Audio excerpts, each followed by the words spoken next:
I feel like I was born to inspire. For people to be in their like absolute authentic self and have the freedom, the liberation for self-expression.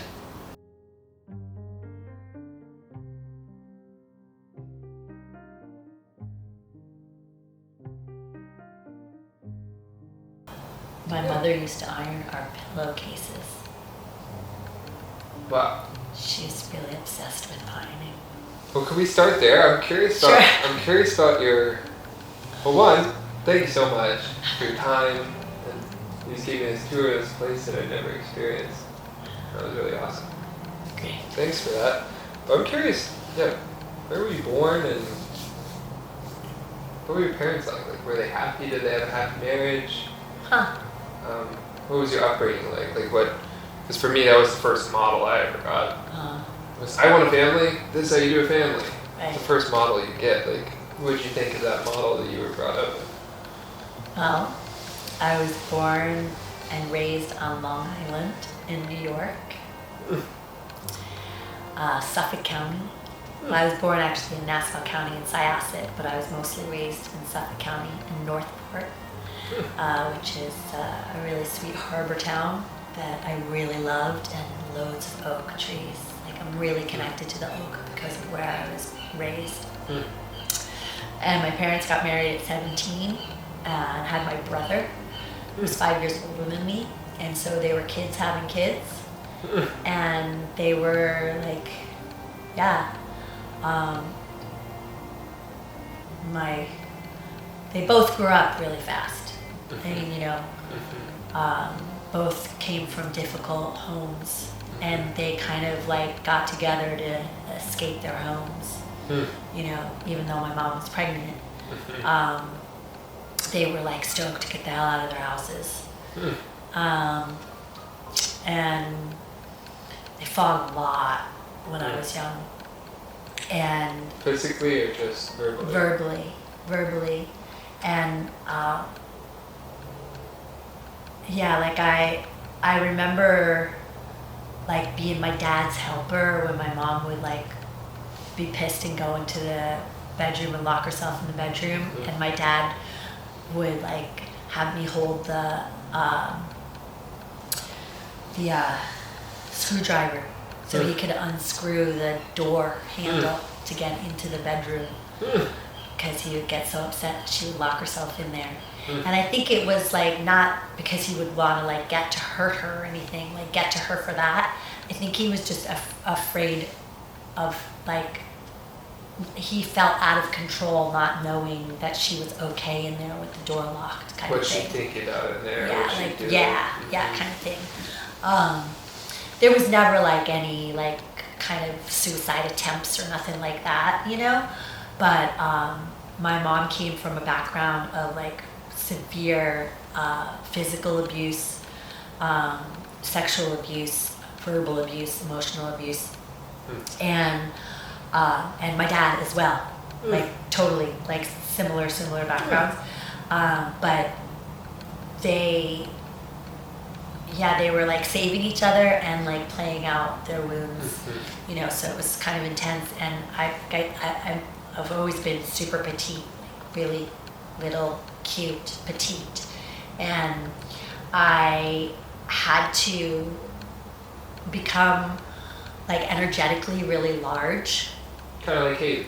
Yeah, like energetically really large, but yeah, my safe spaces or OEs, like in closets, under beds. I have a lot of squirrel medicine, and so like you'll find me, you know, like in small little places, like, you know, but like that's like my comfort spot, you know, alone in the navy, and yeah, and then like flip side, like that's like a really strong part of me, and the other part of me is like extremely extroverted, like extremely, and having like this deep yearning and need for like to inspire people. Like I feel like I was born to inspire. For people to be in their like absolute authentic self and have the freedom, the liberation for self-expression. Like a conduit. Yeah, sure. I like that name. Yeah. When did you realize that like your family structure is not how you wanted to bring your kid up? Like, was there a moment that you remember being like, this isn't what I want to do to my kids? They became really Catholic. Like Jesus really helped their marriage, like massively. You know, they became part of a program called Marriage Encounter, and it was a Catholic program to help couples, and they excelled at it, and they even became like marriage counselors, like through that experience. And so, but we did go to church a lot, and I was like, I really, really connected with Mother Mary, but I like didn't connect with like mostly naked, hanging on the cross, like bloody forehead from thorns, Jesus, like on the altar. Like I was raised at a beautiful big church with a beautiful like altar and then like big crucifix, you know. Whoa. And so like, and a lot of things just didn't make sense to me. Like just didn't make sense to me. And then, with the way that my parents were really, they were strict, definitely strict, you know, but like New York Italian strict. Like if my dad didn't like my boyfriend and my boyfriend came to the door, my dad just had the right to punch him out. You know, like that's just what you did, like very Italian New York. Yeah. You know, and my mom, out of like her upbringing and core wounds, was like, she's not like this anymore, but she's like super bitch. And so like that was a little rough. And like I just,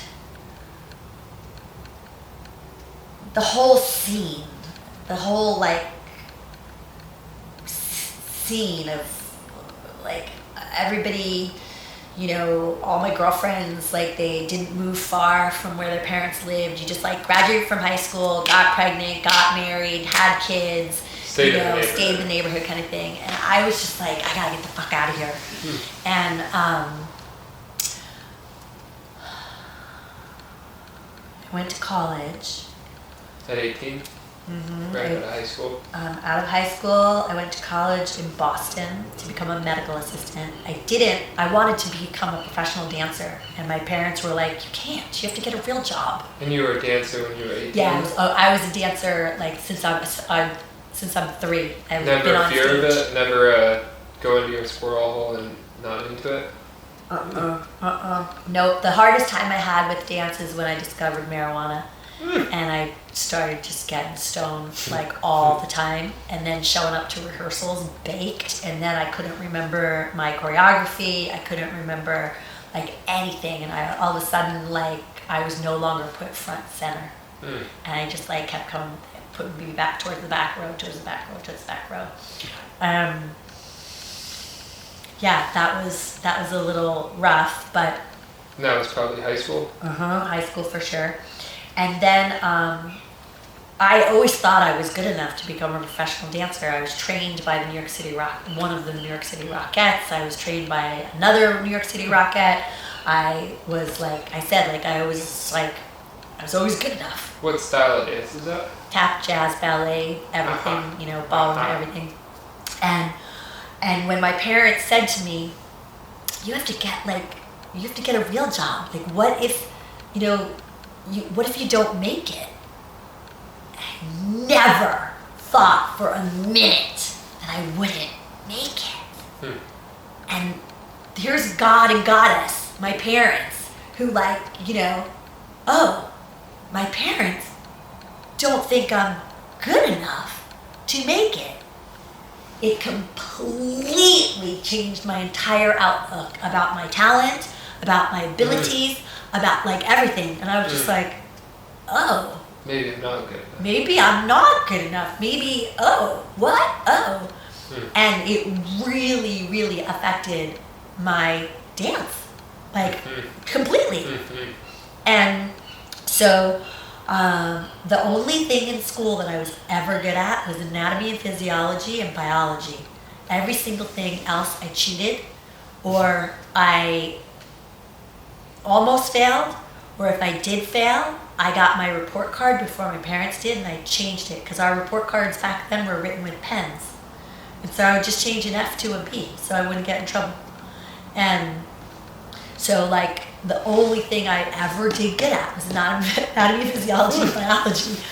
And so when I talked to my guidance counselor about that, that's how the program for me to go to a college for a 2-year program as a medical assistant might be something I could excel at.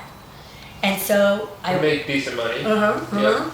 And the school I applied for, Chamberlain Junior College in Back Bay in Boston. I also, the SATs, I got a 500 on the SATs. That's impressive. I think you can get a 300 for writing your name. Okay? And, like, I was terrible at every single test, like, on all of that, because supposedly I'm very dyslexic and, like, all that stuff. Did you enjoy high school? Like, you had, like, friends and only because I was on the dance team. Yeah. And because, no, I didn't enjoy high school. I cut all the time. No, not the school part, but like that time in your life, like being young, right before you're an adult, carefree. Did you enjoy that time? No. No. No. No. No. I was always, the girls were brutal. Especially in dance, I imagine. Dance and just in New York. Like, we were raised to be mean. You raised to, like, there's no, like, sister, like, it wasn't, like, cool to go, there was no sister circles or like, respect each other. Oh, you're on your moon? How can I serve you, sister? Like, no. You know, like, yeah, the competition, the jealousy, like, yeah, and we just, like, I coped by smoking pot, drinking alcohol, copious amounts, smoking cigarettes, hanging out with guys. I always hung out with guys. It was easier. And yeah, I didn't know anything about respecting sisters or being respected by a woman or a sister or a girl. You know, like, it was brutal. And even when I was really little, there was, like, total bullies when I was in elementary school because I was so small. Yeah. You know, definitely was a rough experience. And the only time I felt really comfortable was, like, in the oak trees. I played with acorns a lot. You know, and my favorite toy, my most memorable toys were these little mice dressed up from this store called the Mouse House. And they were, like, little mice, like, in dresses and, like, different things. And I would play with those. I'd play with acorns. And my parents gave me a recorder, a tape recorder. And I would play all the different parts. I would just, like, I would make up a whole play, and I would be all the different characters, and I'd record myself. Like, kind of directing. Yeah. But directing yourself. Yeah. Yeah, all my multiple personalities. So you left. Yeah, I left. I went to college, and I had a Buddhist main instructor who saw me as a like, he was my main instructor as a medical assistant. He was a teacher, and he totally saw me, and he asked me one time to house sit for him. And I think it was because he wanted me to be in his environment. He was away, and he like gave me the key, and he's like, you could poke around, you could read any of the books, you can like move things around. He's like, just discover. And I remember going into his house, and I'd never seen anything like it in my life. I had only been like, all my friends were either totally Jewish or totally Catholic. Lots of drywall. Lots of drywall and pictures of Sacred Heart of Jesus, and you know, yeah. And I was amazed. I was totally amazed, but I still like thought he was weird. Like I definitely thought he was very weird. What were your judgments of him? Well, it was confusing because why did he pay attention to me and not want to have sex with me? You know, it was very confusing, as like I was very promiscuous and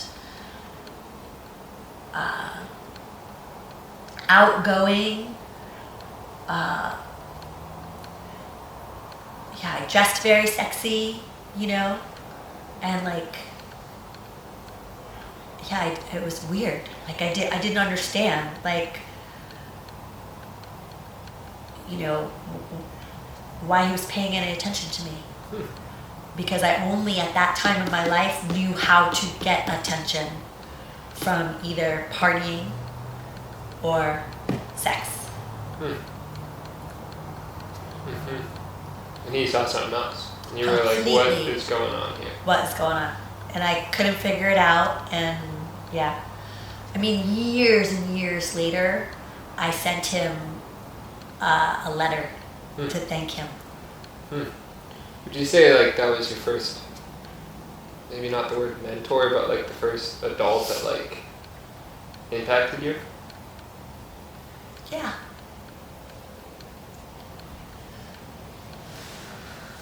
In that way. Yeah. Yeah. Yeah. You graduated? I graduated. Good shit. You know why? Why? Because he told me what was on the test every time. Because he knew that like because I told him that like I had learning disabilities and like I suck at tests and I did, you know, whatever. And he's like, that's okay, I'll just tell you what to study on and you'll do fine. Like he totally believed in me. You know, he's just like, you'll do fine. And I definitely graduated. And I did the job as a medical assistant one day. That's working in a hospital? You could work anywhere. You could work at a private practice, you could work in a hospital, you could work in a clinic. I see. And I got a job with the best gynecologist at that time in New York City because my fiance, because meanwhile in all of this, I was engaged in my second year of college. So like at like 19, 20 you were engaged? Yeah. Yeah. But that was normal on the East Coast. It's totally normal. And yeah,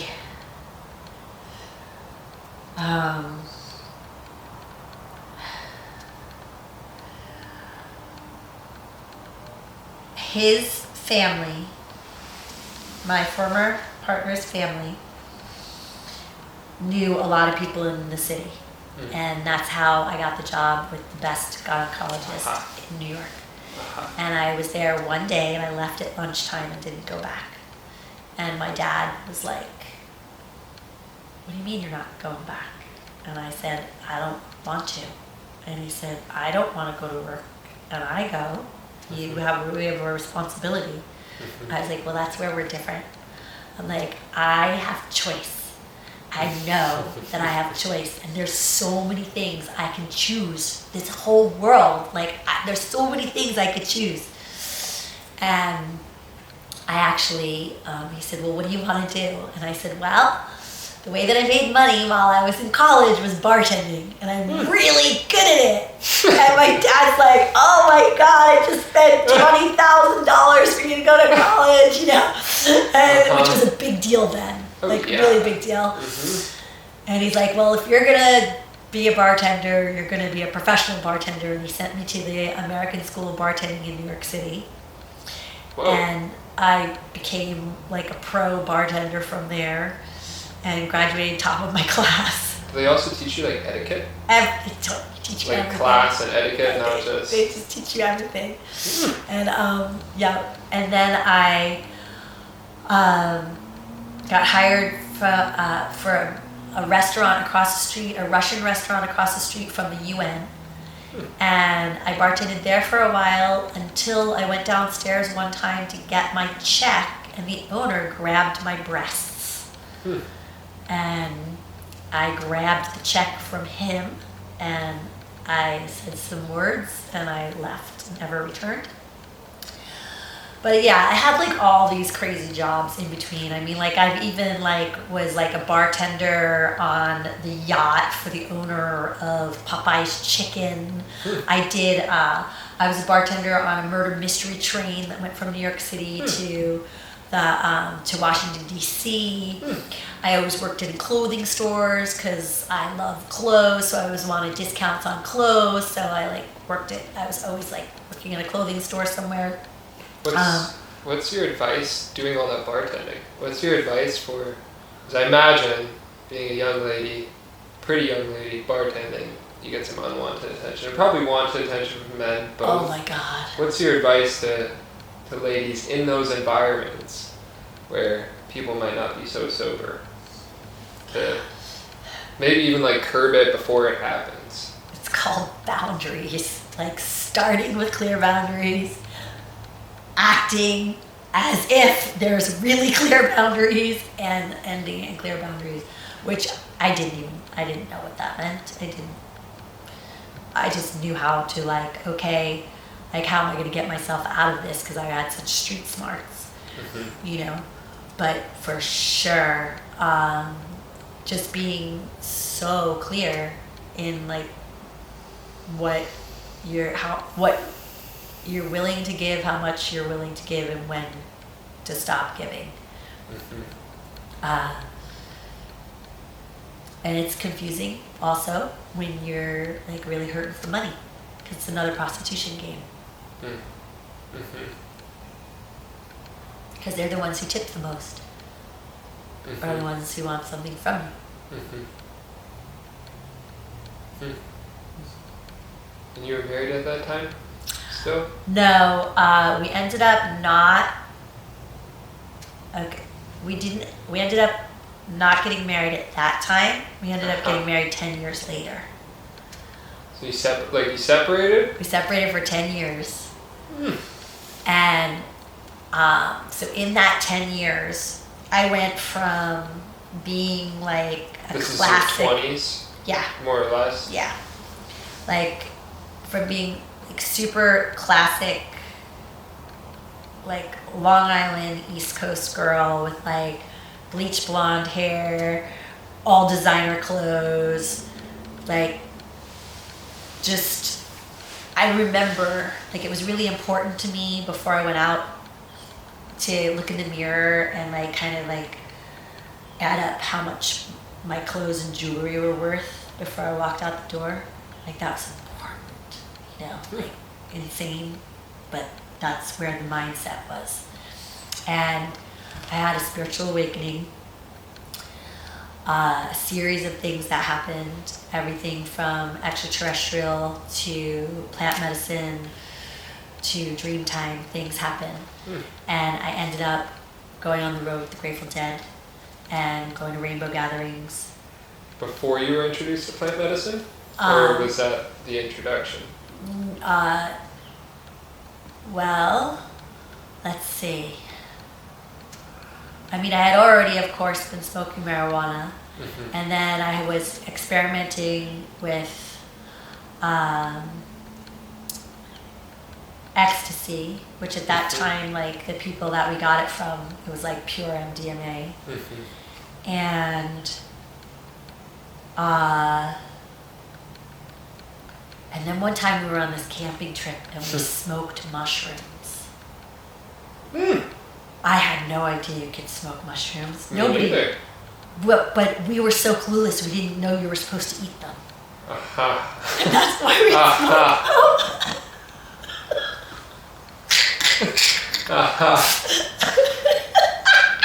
I was like, I never heard of that one. So like, yeah. I I don't know if anybody does. But that's like, and something like so crazy happened. I had this like full on past life regression that completely woke me up.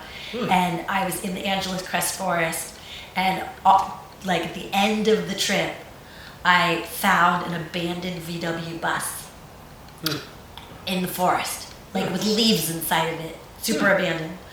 And I'll never forget this feeling of sitting and holding the wheel, and my whole life I saw like was gonna change, like totally change. And from that experience, I ended up buying that VW bus from a person who owned it in Alaska that I sent money to, like blind. You know, I literally met somebody in the forest that next day who I was just like, hey, do you know about that bus? And they're like, yeah, we know the guy who owns it. He lives in Alaska.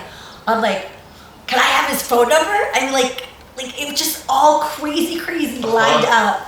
I sent him $3,000 in the mail. Didn't know this person, like nothing. It's a lot of money back then. A lot of money for an abandoned bus in the forest, but I was so clueless. And he sent me the title and the keys. I had it towed out, got the whole thing, the engine rebuilt, got all the electrical schematics redone, everything.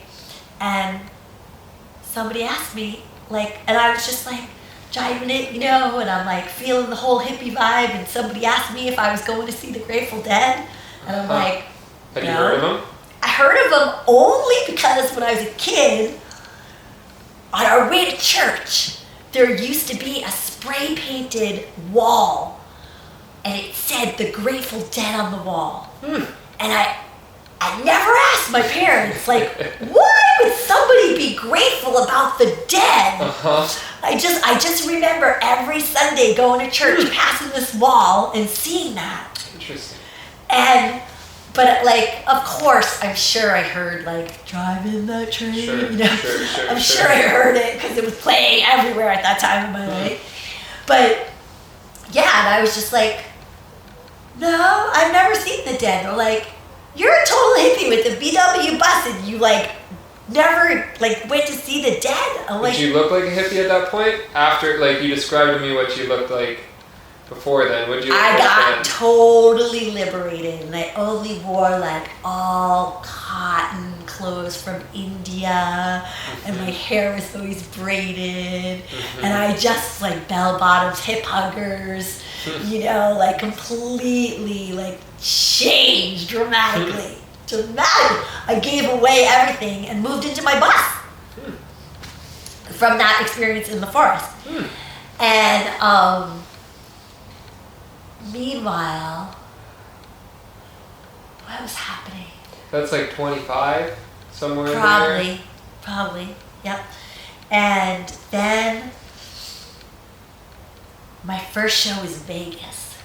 No shit. A bunch of us. From the East Coast, you drove to Vegas? No, this time I was living in LA. I was living in LA. Okay, so all right, how am I going to get you to LA? So, okay, when I was living in Boston, I worked in a club, not bartending, but as a coat check girl. And one of the girls loved the Red Hot Chili Peppers, who lived in LA. And her and I were just okay, we're going to get to LA. She really, really wanted to get to LA because she wanted to meet Anthony from the Chili Peppers. And she ended up getting there. My parents were doing a business trip to LA. I asked if I could go with them to visit her. I went with my parents. I visited her.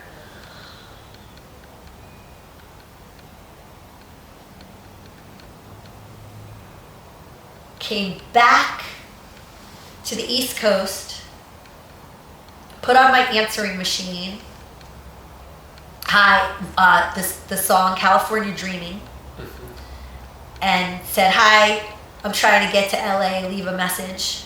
I totally remember that. And then I got a job modeling shoes. And that, Weird. it's a job that showgirls, not showgirls like Vegas showgirls, they're showroom girls, that when companies make new shoes for the year, a new line of shoes, they have to have models try them on for buyers in the showroom. Like a runway kind of thing? Exactly. And so at that time, I got paid $150 a day, cash, to stand on a podium and try on shoes for buyers so they could see how they look on a person. Wow. And this company loved me so much because I was the first model that wasn't a bitch and that emptied out ashtrays. They were like so impressed that I like wasn't a bitch and that I would like help clean up. And that was when you could smoke everywhere and everybody did. And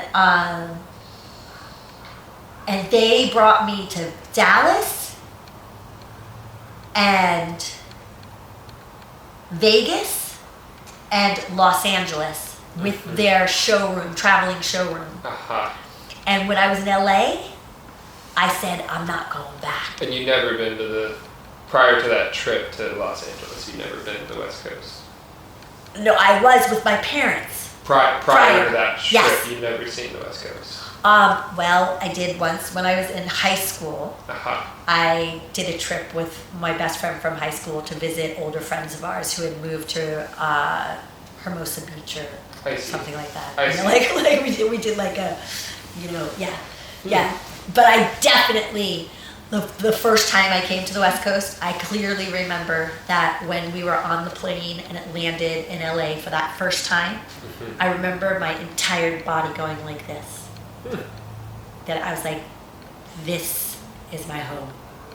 Like this is where, like I'm in alignment. But I didn't say that. I didn't know what that meant. But I do remember the experience of going like this inside of me. Where are your parents from? Like, where's your like last name, like family from? I was told that we were 100% Italian, and then as years have gone on, and I did like checking out, of things where my bloodline is Greek, Italian, French Breton, and German. But yeah, when I approached my blood family about that, like when you're from New York and you're Italian, like fucking Italian, like don't fuck with it. Like why do you have to know about that shit? Like you're Italian, that's it.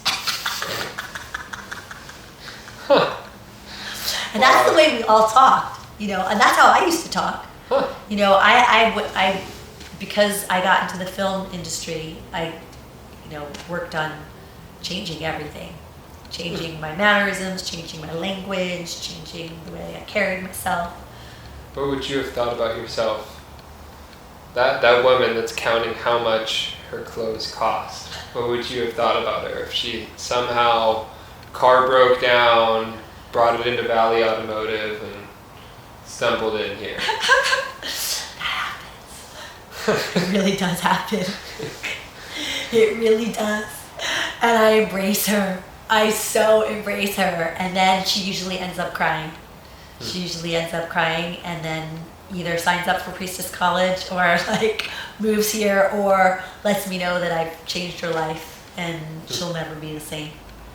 Because I can relate. I'm a bridger, and so because of like my life with so many different experiences, so many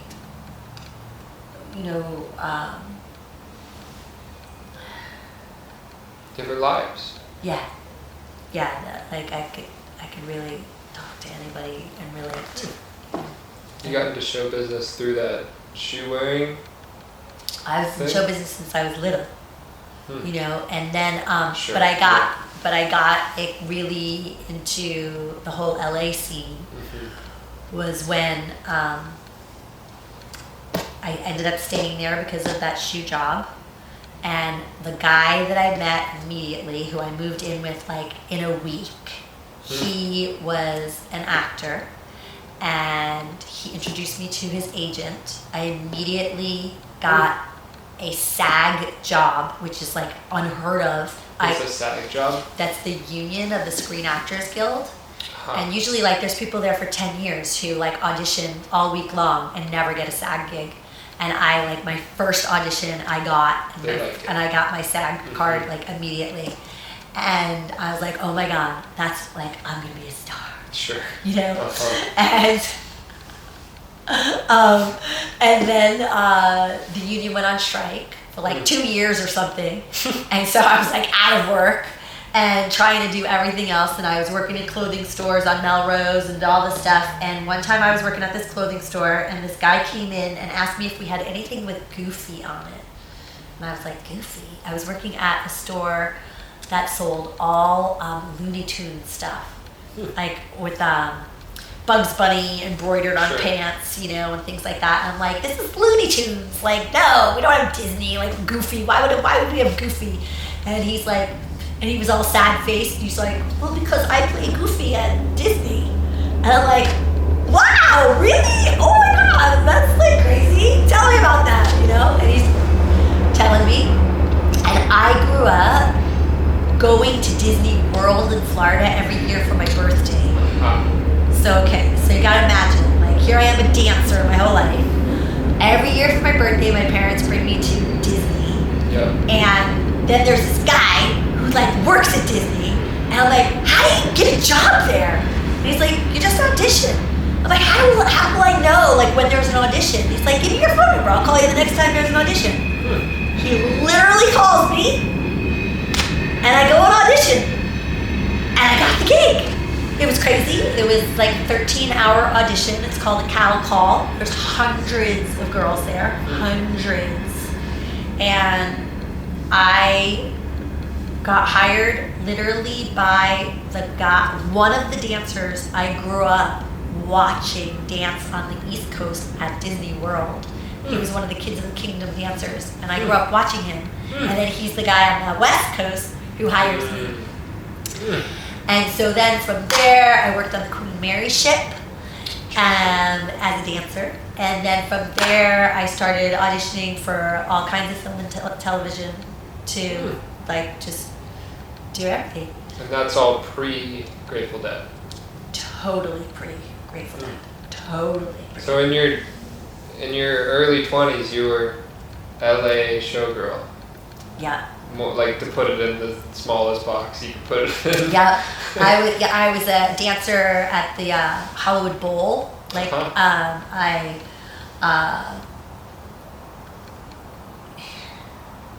did everything. Like everything. You know when you're a professional actor, dancer, you know, triple threat there. You just like you're going to work, so you audition for anything and everything, commercials, television, you know, just anything. To get a gig. What did you take from that? Like in your life oh my God, it was today, what do you take from that? Because it's very different than the life that I perceive you living today. So it's like I'm curious what the aspects of that you gleaned were. Well, I really understand. I'm a really good director. You know, I feel really, really comfortable and confident directing, choreographing. You know, those skills of directing and choreographing work really well in ritual and ceremony, and in community. You know, having large community events. And small. Yeah. Yeah. Definitely. Because I would imagine that imposter syndrome, I imagine, isn't so much there. Whenever you get good at something like that. No. Yeah, that imposter syndrome is a very interesting phenomenon. Like when it got very popularized through social media and to talk about it, you know, like, because I really celebrate myself around how much I value authenticity.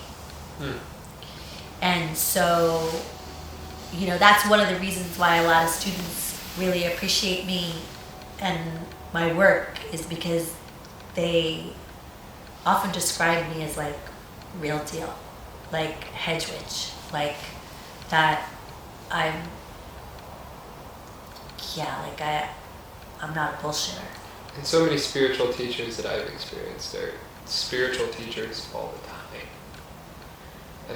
And I guess I'm not trying to put that label on you, but someone that's like holding ceremonial space for people, I experience a lot of them can't go to that point of like joking. Yeah. And like messing around. Yeah.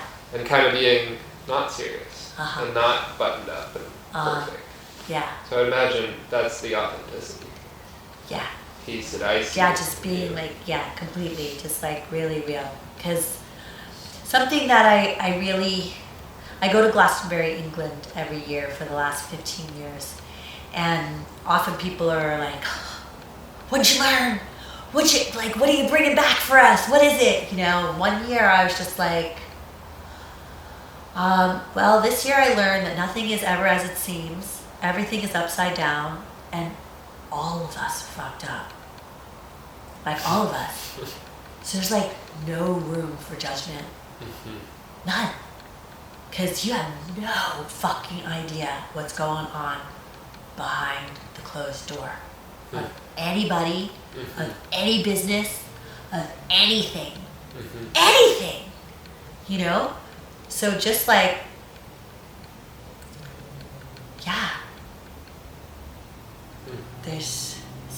there's like a tremendous amount of acceptance and big picture consciousness that I hold, like I call it hawk medicine, you know, that I'm able to like shoot out and like see like big picture what's going on. You know, of course, like there's certain things that I don't tolerate, especially like now that I'm older. Like what? What's on some of your top lists of behavior that you don't tolerate? Women backstabbing each other, you know, or women like expecting me to be like the mediator and the mom and like, you know, like help them like work their shit out, you know, like, or like telling on each other to me, you know, like that kind of thing. I don't tolerate guys coming in here and like coming to pick up on the babes, you know, like, oh God, it used to happen way more than it does now. Like, do you go out and reprimand the women? Oh, not only, and like one time, like bless this beautiful brother who recently came, that, and it was like right after something that happened that I was really pissed off about, and he like showed up new to town and he's just like, hi Lady Graelynn, I'm here to serve. I heard you need help at the Goddess Temple. And he's like this like really handsome young man who's like always has his shirt off and like is very attractive to the ladies that dance kind of thing, you know. And he was at the entrance of the temple and I completely shred him. Like I was just like, look, if you are here to get laid, you can fucking leave now. Like if you're here to like scope out who's available for the next cute babe or what, like no. Like this is not a hunting ground, like, you know, and I don't have any problem like speaking really clearly, you know. Do you think that hookup culture is it more prevalent nowadays than when you were younger? Because I see living in Ashland, there's this weird dichotomy of like super deep intention with relationships that aren't marriage, aren't this. It's also a weird poly energy as well. Yeah. And then there's SOU and a whole bar scene. And it's like... Yeah, it's like... Things here have shifted dramatically. Like at the Goddess Temple Sanctuary and at the Wellsprings as a whole, I think there's a much more conscious communication that happens now. I think like the hookup culture that I'm from, like we didn't talk at all. There was no like, what if we get pregnant? No, like not no. It was more like there was no talk. It was just like, oh, there's attraction. Like we just like dive onto each other and fuck wherever you're at. Do you think there's magic in that we're missing nowadays, where people? Because I notice a lot of people like weigh all their options and think about things so much. Kind of how we were talking about the internet, where you have all this information. Totally. And I just hear stories from my father, other old people, where I'm like, you just said fuck it? Oh my god, there's a beautiful man on site here. Okay. His name is John, and he would be really cool for you to have a talk with too. Cool. He shared with me last month about his first time he made love, and it was when he was on Haight-Ashbury in 1969, and he was like, he's from some, I'm just gonna say this, like he's from some small town in Iowa or something, like, right? And one of his scout members escaped, like ran away from home and went to Haight-Ashbury, and the scout leader said, we have to go find him and rescue him. Who's gonna go? And this guy said, I'll go and find him. And he went and was like this total innocent like scout from like this little town in like wherever, and he shows up in 1969, and this gorgeous hippie woman like honed him and like was his first love. And the way he shares the story, it's so beautiful. You know, but there was like no discussion, like like I understand you're 20 years younger than me, and I'd like to, you know, like initiate you, you know, whatever, you know. It was just like, and you know, and like the whole classic story out of like the musical Hair, you know, like did LSD and you know, just the whole thing. And so like that part, like, yeah, there was like this thing around like discovering liberation in that way, but the people here are already like quite liberated. You know, they're already like in their expression, you know, like, so like it's not like they would be experiencing like anything that's like so brand new, you know, like I think the way that a lot of people, the young people that I notice, especially in this town, that are discovering like new like ways of sexuality is with the whole kink world. How far can we take it? Yeah. Which my heart aches. My heart aches when girls come to me and share that like their partner likes to choke them while they're having sex. Is that okay? And I'm like, excuse me? I'm like, what did you just say? And like, I didn't even know that that's like a kink thing. You know, like I've never been into kink, and that wasn't something, even when I was like majorly promiscuous. Like when I say that I was promiscuous, it was like the kind of thing that like when I was on a plane, have you ever heard of the Mile High Club? Right? Like when I was on a plane and I sat next to a cute guy and we were like shooting the shit for 2 hours, just like, this is ridiculous. Why don't we just go to the bathroom and have sex? Because there was so much sexual energy. Just like, let's just get it over with. You know? And that was just like normal. You know, it was totally normalized. And again, it wasn't like discussed like, so do you have any sexually transmitted diseases? Or, oh, I hope I don't get pregnant because I'm never going to see you again. You know, it was just like, there's sexual energy here. Let's just get it on. You know, like that happened all the time. But it wasn't like... So did shotgun marriages. Yeah, exactly. Shotgun marriages and a lot of single parents. But it wasn't like, I wasn't like being asked to be tied up or like plastered or like all these things that the kids tell me about. I'm just like, are you kidding me? Like you agreed to doing that? Like you want to do that? Like, wow. I'm sorry. Like, do you think that they do, or do you think that that's the perception of what they think that men want and that they're trying to appease? Or no, I think it's probably a combination, sweetheart. And also like the amount of people who have been sexually and physically abused by their parents or whatever, like it's a way to, there's so many layers, it's so thick. Yeah. The core wounding of where it comes from, you know, like, yeah, to just play it all out. You know, and how many of students that come to me who have been dancers or were dancers who were continually raped as little girls, and now they get to be on the stage and be in total control of the guys, you know, they're aware of it. They tell me, they're like, yeah, sure, I'm a dancer, it's fucking great. Yeah. Like, I work in a no-touch club too. And like, I have total control. And they're like, not only like all like, you know, mine, but they're like paying me. You know?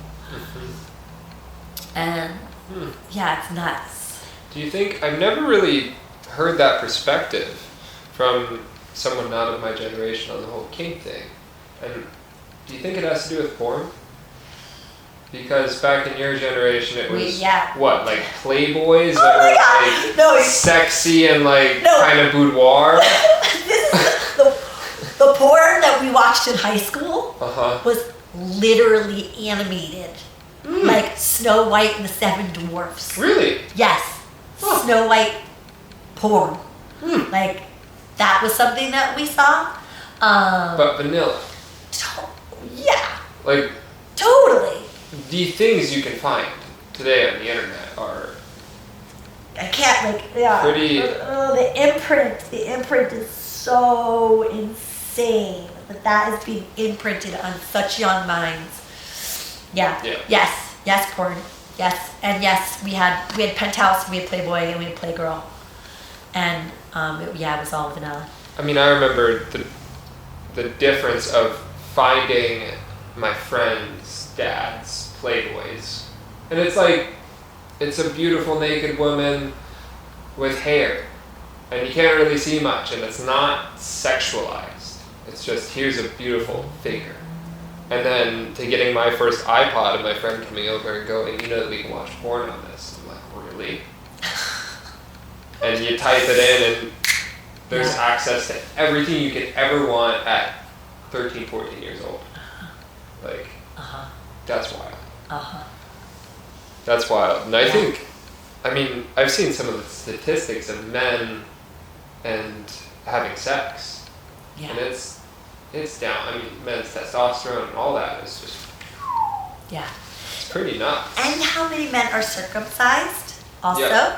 Yeah. That's like an issue because when a man is circumcised, he has to like have a lot of friction and bang to get off. Where a man who is not circumcised, his foreskin is there to create pleasure and ease and grace for the sliding, gliding motion of the shaft. I'm lucky to not have that problem because I got hippie parents. You're very blessed. All hail the intact man. Yeah. It's much, much kinder on a woman's yoni. Yeah. Interesting. The difference is dramatic. Interesting. The more you know. Thanks for speaking about all that so openly. Definitely. Well, so many people are so afraid to go there. I'm not afraid to go there about anything. I would love to hear your story of the Grateful Dead and Rainbow Gathering. Okay. That whole portal. I'm just gonna add another log. So I definitely I gotta like get my timeline straight to remember which I went to first. Okay, so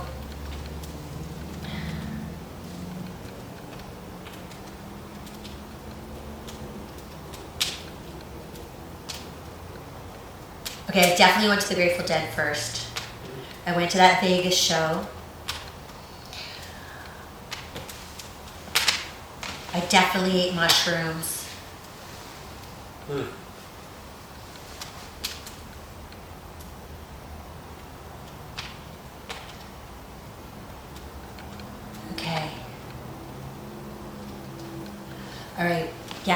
So, so I'm really creative, right? So like I have to be doing something. Like I have to be either like I'm most comfortable like either on stage or working the door or vending.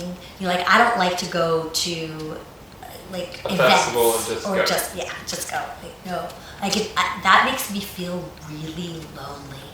There could be thousands of people, and I feel so lonely in huge things like that. And also, like, not entirely safe. And I never really thought about that until right now. Because, and it could be just because of like that, like, me walking around alone So becomes transient.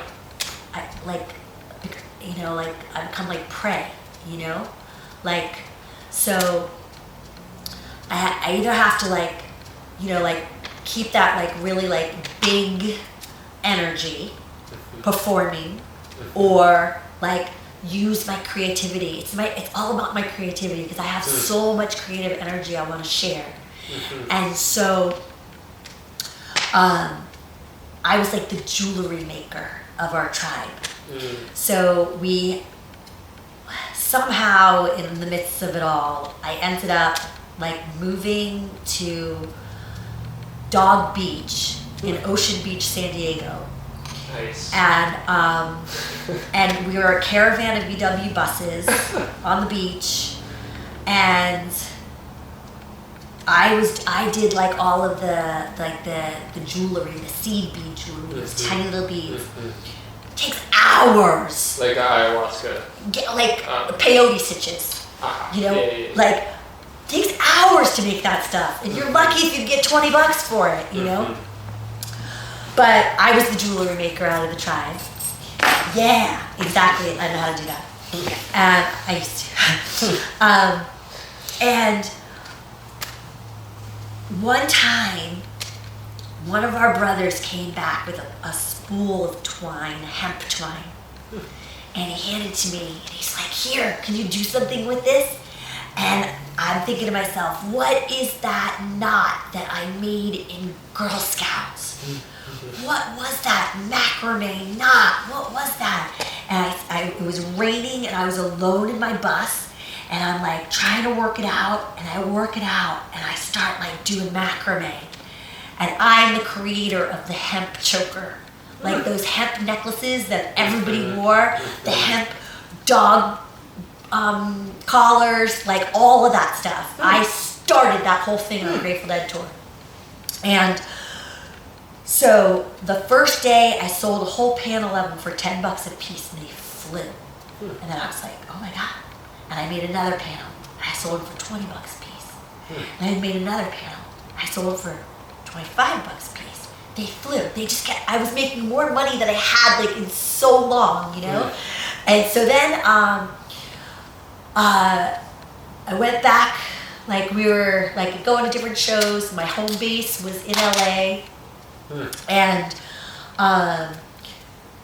my sister Katie knew somebody on Melrose who had this shop, blah, blah, blah. And it was a designer for Steven Tyler from Aerosmith and Lenny Kravitz. And so we started making stuff for Steven Tyler and the drummer of Lenny Kravitz. And Katie was starting to dye the hemp and make the hemp like twine different colors. And so we were just like rocking it, totally rocking it, always having like great scene in the parking lot at the Dead shows, doing all West Coast. And that's when I shared with you, like I went to an East Coast show because my parents were going back to see family, my parents still lived on the East Coast, but they were in Florida, and we were going up to see my aunt and uncle. And so I was just like, oh, I want to go because there's a Dead show at Giant Stadium. So I've never been to an East Coast show. So I go to an East Coast show, and the next thing you know, like 20 minutes, no cell phones, nothing like that, no internet. Like find all my friends from the West Coast in Giant Stadium parking lot, like crazy experience. Just like feeling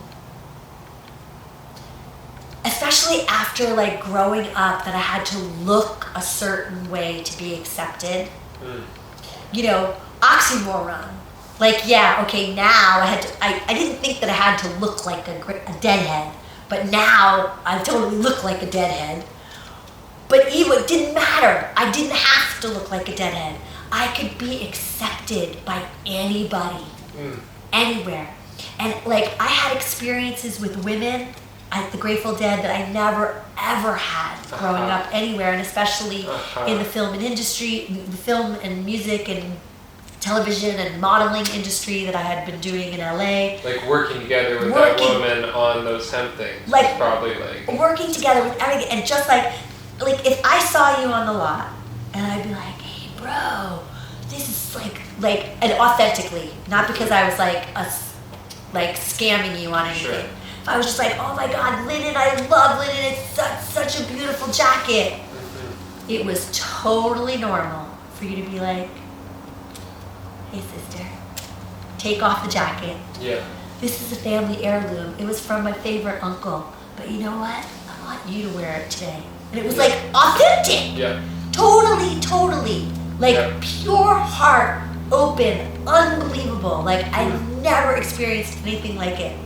Same thing with all the women. Like everybody was sharing everything. There was just like, I never was hungry. I was never without anything. Everything was provided. Everyone breaks out their snacks in the parking lot. I just everything. Just it was like you know that story like stone soup. You know, like always like there was always enough for everybody. Everybody was taken care of all the time. That was my experience, my personal experience. And the classic magic for like miracle tickets. You know, like did I ever pay to go to a show? Like I don't think so. Like I'm pretty sure I was always just given a ticket. You know, like somehow, like I never, like only once did I stand and go like miracle. You know, that was like the classic thing to do. But like I think like I kind of remember once doing that. But otherwise, just, like yeah. Can I ask you a question about being a pretty individual, like an attractive individual walking through the world? Sure. So there's this thing called pretty privilege, right? So it's like if there's two bank tellers, you know, probably you go the one you find attractive. I see a lot of benefits in that. As a woman, what do you see as the drawbacks in being blessed with being a stereotypical beautiful woman? What do you see as like, you know, there's a lot of good that comes from that, and you get a lot from that, but what do you see as the drawbacks? Just that basically whoever's like hanging out with you wants to get in your pants. Yeah. And that's not always the best feeling. I don't think I'll ever experience that being a man. Really? That feeling. Oh.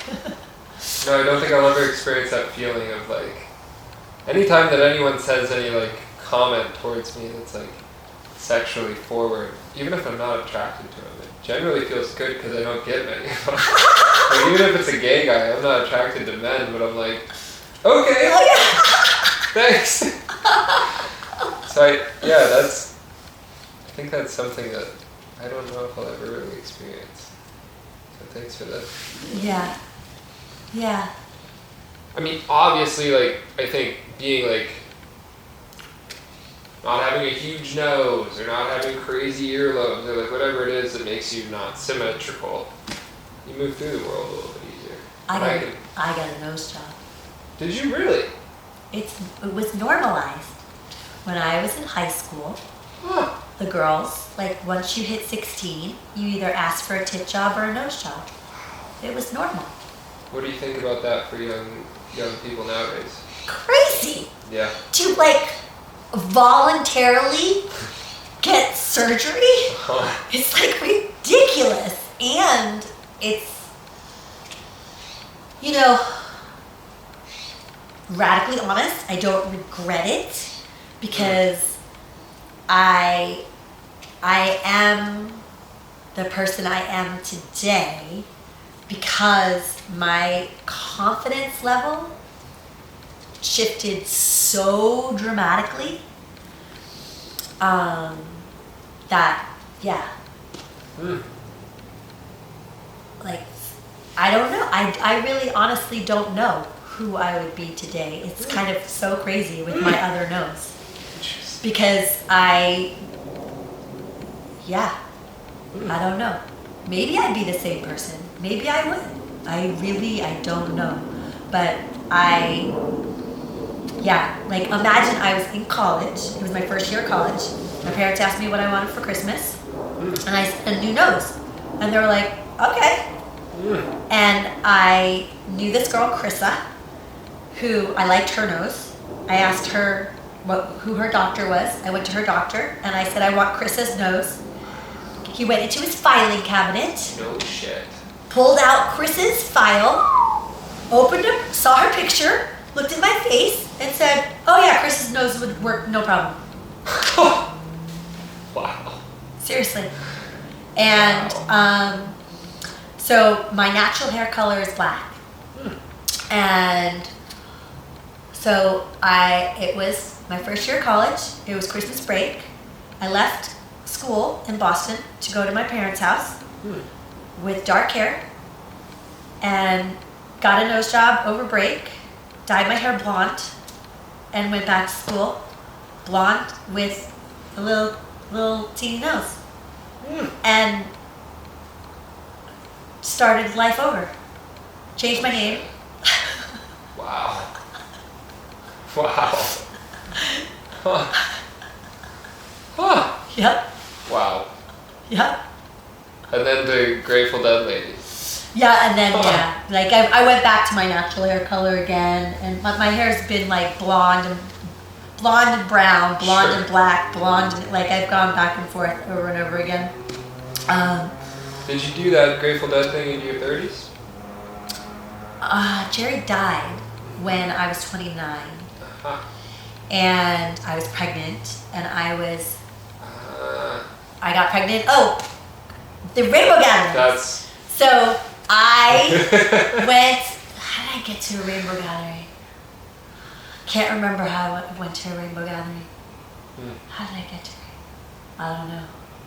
I'll have to like really dig for that. Doesn't really matter. Yeah, you got there. But I got there. I went to a bunch of Rainbow Gatherings. I got pregnant at the Ocala National Forest in Florida. Intentionally or unintentionally? Intentionally. With someone that you were like, yes? Okay, so this is great. I was at, I think it was Wyoming, Rainbow Gathering. And I was blazed on mushrooms with my girlfriends, sitting on a log in the forest, watching like everything happening. And this beautiful young man came and he jumped over the log and landed in front of us. And I stood up and I said, "Can I kiss you?" And he said, "Yeah." So I totally made out with him. And I sat back down and he flitted away. This is at, Rainbow Gatherings are like 20,000 people, Flitted away, and I went into vision. And I saw his DNA and my DNA had to merge and become one. And I turned to my girlfriend and I said, "I'm gonna have to be with that guy." She was like, "Cool."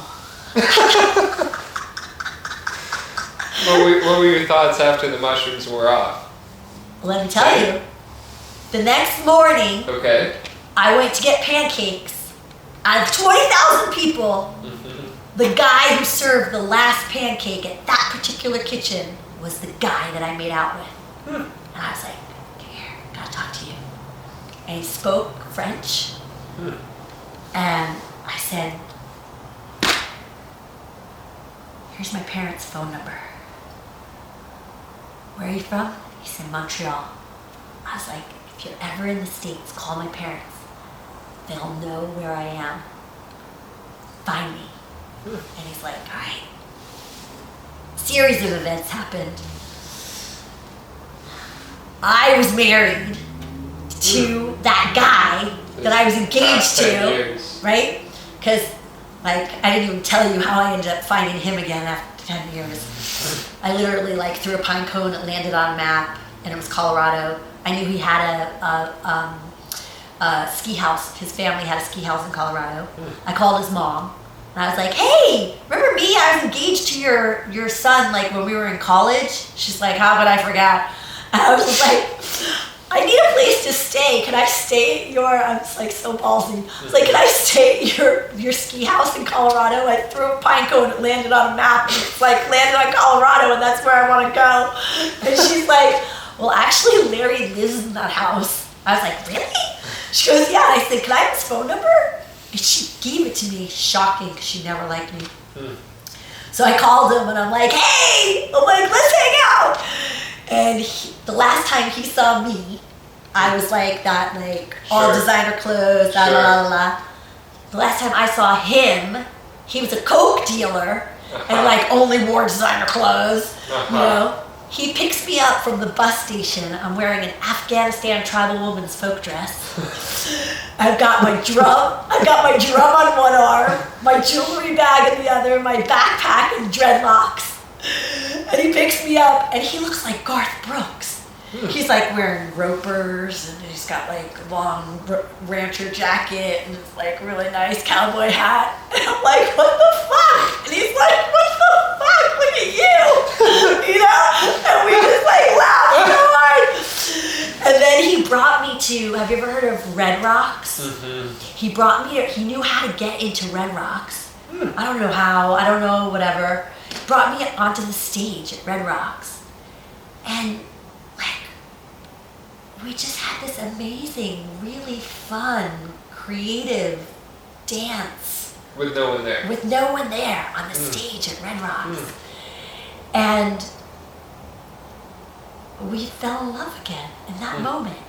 And he asked me to marry him because we never got married 10 years prior,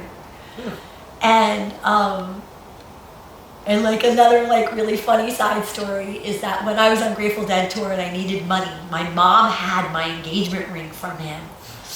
And I called her, I'm like, Mom, can you do me a favor and sell my engagement ring? I need money. And she's like, I'm not selling that ring. And I was like, Mom, sell the ring. I need money. I'm not selling that ring. And I'm like, Mom, you know, and she's like, all right, I'll sell the ring. So she sends me money. Of course, years later, I'm like, hey Mom, guess what? I'm hanging out with Larry in Colorado. I'm like, ever getting married? She's like, I knew it. I didn't sell the ring. She's like, I knew you guys would end up back together. And I'm like, you're kidding me. Oh my God. So anyway, so long story short, we got married. And I went to that rainbow gathering when I was still married to Larry, and that's when I made out with that guy. I was married to Larry. Okay, and so. And he wasn't in that scene. He wasn't into it at all. Not into you being in it either. He didn't care, but he didn't get it. He didn't love it. He didn't love it. He didn't get it. He didn't care. You know, whatever. And so, when I told that guy that I kissed, here's my parents' phone number. They're always going to know where I am. It's because I knew I was going home to get divorced. Because I had this vision that I was going to have a baby with this guy. Right? So I go back, and I'm like, Larry, we got to get divorced. And he's like, what's up? I'm like, I had a vision while I was gone, and you're not a part of it. And he's like, okay. Like, this easy. He's like, okay. He's like, because I really want to be a New York City fireman, and to do that, we have to go back to New York and live with my mother, and my mother can't stand you. And he's like, so this is probably good timing. I'm like, okay. You guys were legally married? Legally married. So we have this like totally easy as pie divorce. And like a whole bunch of other stuff happens in between. But basically, I end up caravanning with my friends, more hippie sisters. Like literally one shows up at my house and is just like, hey, let's go see your mom in Florida. Okay. We all like caravan to Florida. I'm in Florida one day. This is way after I've been divorced. We're in Florida one day and the phone rings. And my mother answers and says, there's somebody on the phone with a French accent asking for you. And I'm like, oh my God. I get on the phone, and he's like, I am in the mouth of the rat. My mother lives in Boca Raton, the mouth of the rat. And I was just like, how did you know I was here? He's like, I just hitchhiked from Montreal, and it's the first, like, stop. They, like, drove from Montreal to my mother's town. Like, I didn't say, like, my parents live in Boca Raton, Florida. Sure. It's not like he looked up online, like, where's this phone number from? Boca Raton. Like, nothing. And so I met him. I, like, drove, he was at a parking lot, and I went and found him, and I was like, look, like, I just got here yesterday. And he's like, well, wanna hang out? You know? And I was like, look, I had a vision when we were at that rainbow gathering that we were gonna have a baby together. Like, it was major. Like, our DNA has to merge to bring forth this child. And he's like, okay. And so we had sex every day for, like, a really short amount of time. And again, like, no communication around, like, what are we going to do with this baby? I didn't even know his last name. No, I didn't even know his last name. I didn't even know how old he was. Like, nothing. I found out when I was pregnant from hearing him talk to somebody. I wasn't even in the conversation. That he was 19. I was 29. No shit. No shit. Fresh DNA. No idea. And I've always looked way younger, so like, Okay. And he had a beard and mustache, you know, at 19. Yeah. So it was like, we were just, and he's like really small like me, so we were like really a cute little couple together, you know, and like, we didn't talk about our age. And I swear, I didn't like, and I didn't know his legal name. He had it, like, I only knew his like rainbow name, you know, and yeah, like, you just know. Definitely didn't talk about anything. Yeah. And Rainbow Gathering's the same as Grateful Dead shows, like, so amazing. Like, the song circles around the fire and liberation of just like not showering for weeks and like barefoot and crunchy teeth and dried snot in your nose and eye boogers and your hair just like and dirty ripped clothes and who cares and like none of it mattered and everybody shared spoons and it just didn't matter. Oh yeah. None of it. Oh like, yeah. And the shitters, you know, like we dug trenches and you just like squatted and shit with your friends and just like having conversations and just shitting together.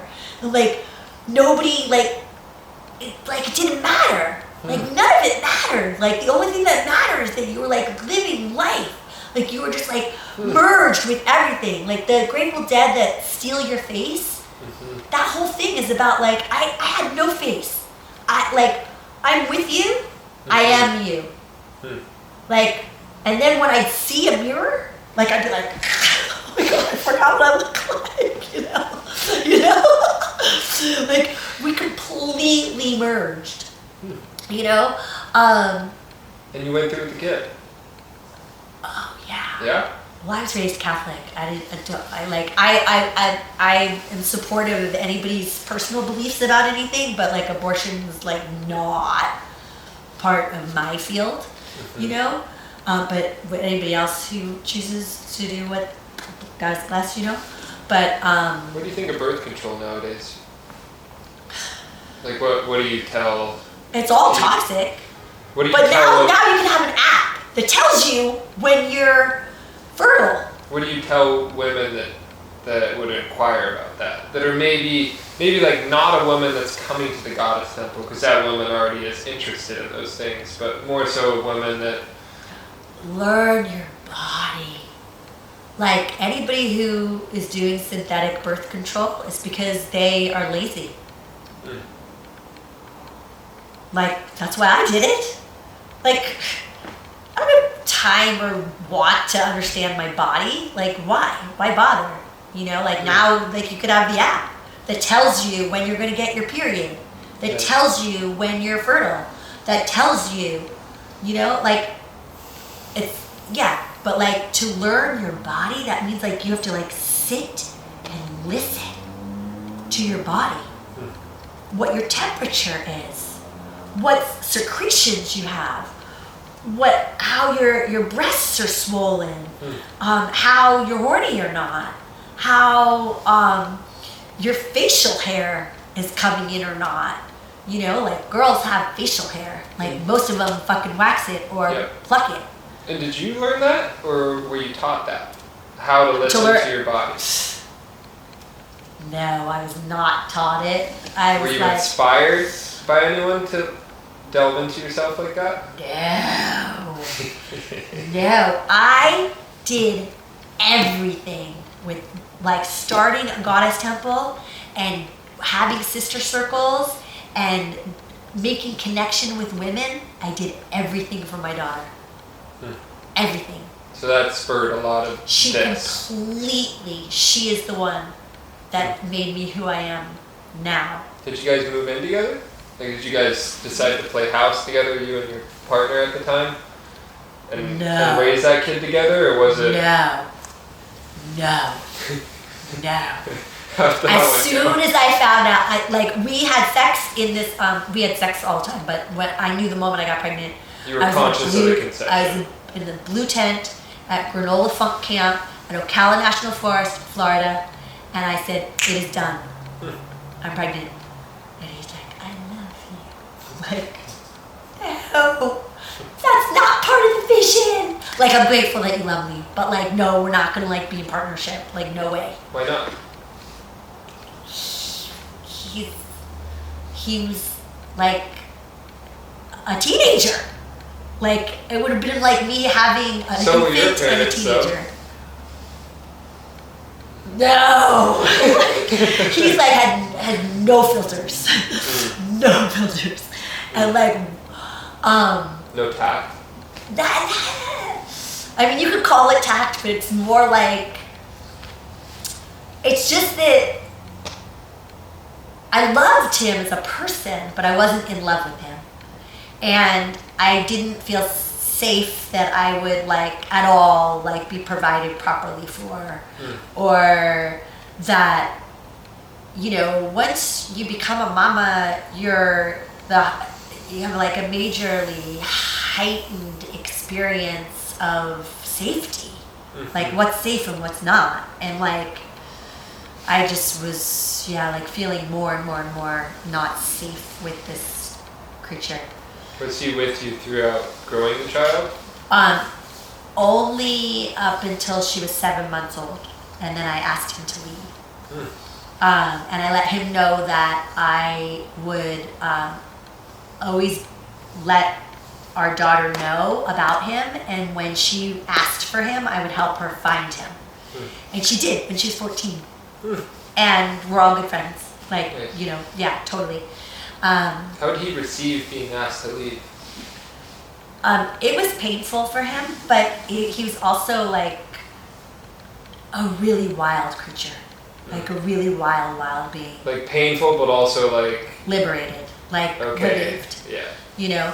But painful. Yep. Like it was very painful for him. But he went on to have like, I think he has like 6 kids. I can't remember. I know that one of... people? Yeah. With 2 other women.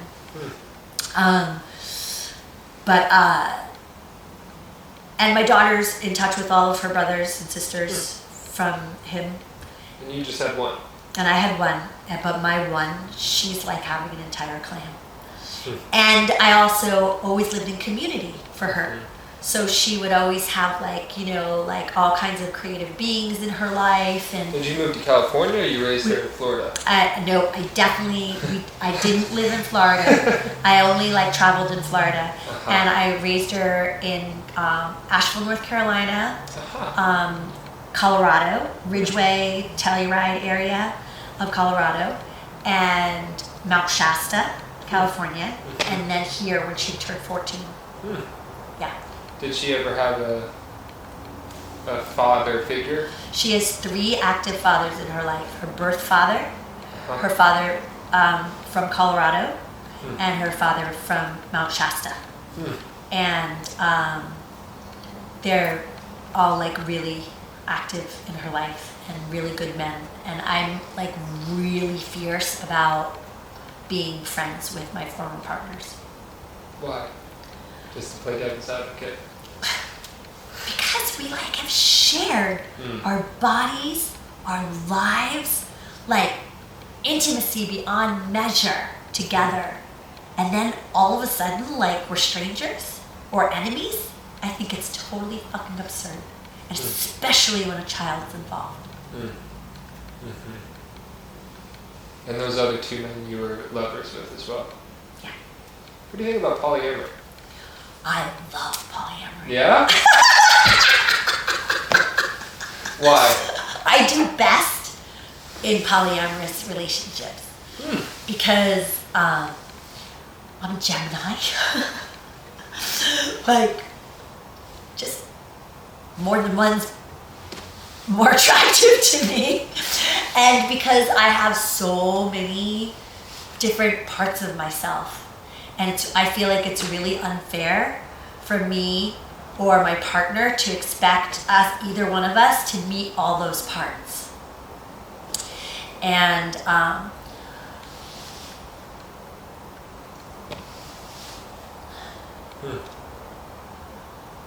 Did you ever have any feelings of like, you know, the classic feelings of like jealousy and all those, and attachment, and did you have to actively try to get over those? The most difficult times I had as with polyamory is when my partner wanted to be with women who were disrespectful to me. Like a woman that didn't want, like ideally you were out of the picture. More like women who were really bitchy to me, or didn't love and respect and honor who I was and what I did for the community, like as a priestess, or were just like really Dismissive. like dismissive, arrogant.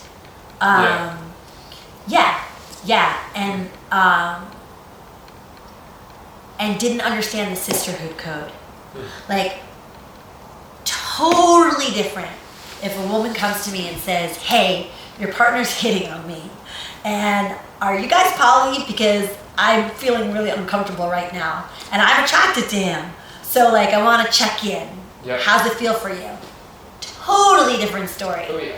I'd either be like, thank you, oh my god, one, that's super attractive to me, maybe we could all get together. Two, like, thank you for honoring and respecting me, I feel so good about it, yes, fucking go for it, right?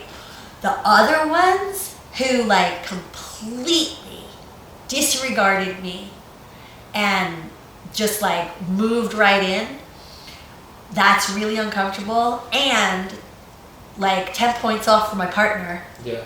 You know, like not cool at all. That felt really, really uncomfortable, lame, like. Well, it's like cheating on someone Exactly. whenever you're in a poly relationship. Exactly. Yeah. So, I do really well in long distance poly relationships, which for anybody who's poly, that's absolutely the easiest. When you have conscious poly partnership with different states or different countries or different towns. That's the only way I think I could do it. If I had like two partners in Ashland, there'd always be a comparison. There's always be I gave this amount of time to you this month. I'd have It's to. really I mean, we talk about astrology. I'm a Libra. I'd Yeah. have to be like, okay, I did candles at the top of the mountain for you, and I got to do candles at the top of the mountain for you. So, seriously. So being able to separate it whenever you're like, okay, I'm in California now. This is different. Seriously, it's like definitely tough that way. Yeah. So like, yeah, I that's my preference. It's just like really clear and clean and easy. Different countries, different states, different towns. What do you think about raising kids? Would you promote polyamory for individuals that are raising kids, or do you think? Completely depends on Yeah. the kid, especially their On the chart. kid? Yes. Huh. Because like, you know, like poly's not for everybody. Yeah. And it's also like, you know, what is their astrology? Like what really works for them? Where do they feel safe? Where do they feel grounded? Where do they feel seen and heard? You know, my core value is liberation. You put a chain on me, you put a box on me, you put a fence around me, you put a leash on me, relationship is the beginning of the end. It's going to be a hard video to title. Done. Like absolutely done. And yeah, like my best relationship was, I was married to a Libra man who was like so chill. He was emotionally poly. He loved to like take care of single women, you know, but no sex. But like totally be there for them, you know, with everything from like, you know, building furniture for them, Firewood to taking them out to dinner, whatever, right? Where I like need other partners for like other like sexual encounters, other dance partners, other hiking partners, you know, just like that kind of thing. And he was just so chill about everything. Like anything that I did just didn't trigger him, you know? And it was like, it was so easy and it was so amazing. It's just like, and that's what was like, that his chart was like that. Yeah. Like he was just like that. Yeah. You know? And my chart is like all about liberation. This brother, like he gave me total liberation. I was in the height of my success, of my spiritual, physical, emotional, like everything. I was in the height of my glory at that time of my life. I was married to him for 11 years. And that's as you're raising your daughter? Yeah. In that time? Yep. In Shasta, or? Yeah. Shasta. And would you say that that's when this ignited? Yeah, because we had our Goddess Temple in Mount Shasta together. How'd that start? Because you say we. Well, because he was my husband, and he was a creative force as an amazing artist and landscape designer and stonemason. And my daughter had memory of being a veil dancer when she was very young. Like she was like 6, 7 years old. And she would like, Mommy, Daddy, sit down, watch. And she'd like come out and like do this like amazing dance. What is a veil dancer? Like imagine like a Middle Eastern belly dancer with veils over, right? Yeah. And like I hadn't shown her that. I didn't like read her a book about it. I certainly didn't show her movies or anything, but she had memory of it. And so Tony said like, we have to create a venue for her. He's like, let's like, you know, it'll be like my art gallery and it'll be a place that she can perform and like, and grow in. And so we created the Flying Lotus Community Activation Center, which transformed into the Avishad Goddess Temple. And that's what we did. And it was all for her. Yeah. And we had that for 9 years. And then we moved here and opened this temple. So she was 6 when you started it? Yeah. Wow. 6 or 7. Yeah. I can't remember. Huh. What aspects of this temple were you like took from that one, and what aspects did you change? What we definitely took from that was like the community activation piece, for sure. Yeah, how do you spur that? Because I see so much community, these quotation marks, because a lot of it's, I experience community in name.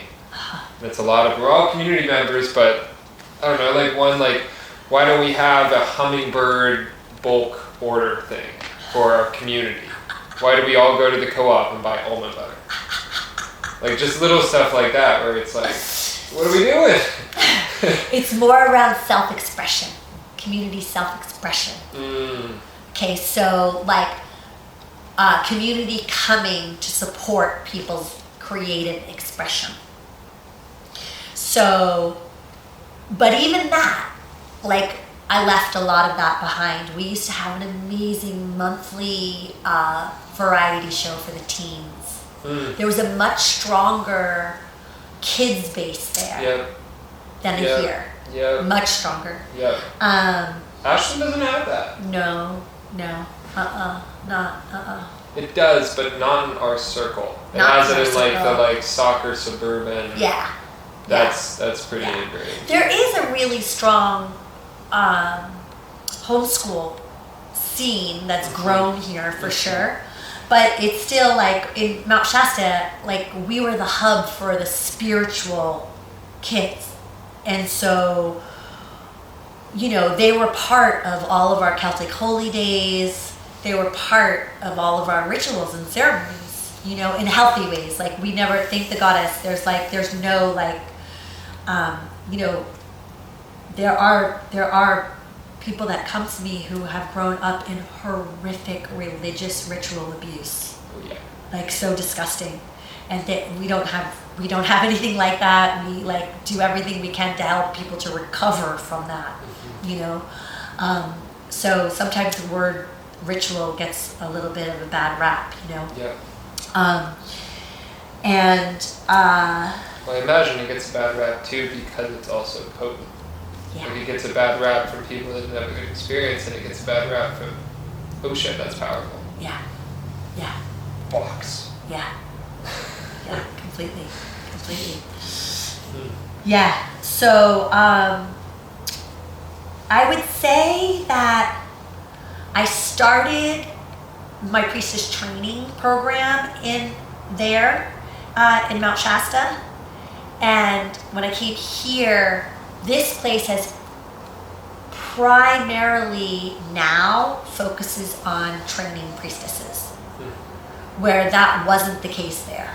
What are the qualifications in your perspective to train priestesses? What are the qualifications of the people teaching, you mean? That they have first-hand experience, that they're not like learning from a book, you know? Like that they have like been in the field, that they have wisdom gained from being directly involved in apprenticing other priestesses, that they have a pure heart, that they are authentic as their true nature, that they understand the sisterhood code. Do you want to explain that? That they like talk directly to women, radically honest about their feelings, and like want to create a healthy, safe experience with other women. That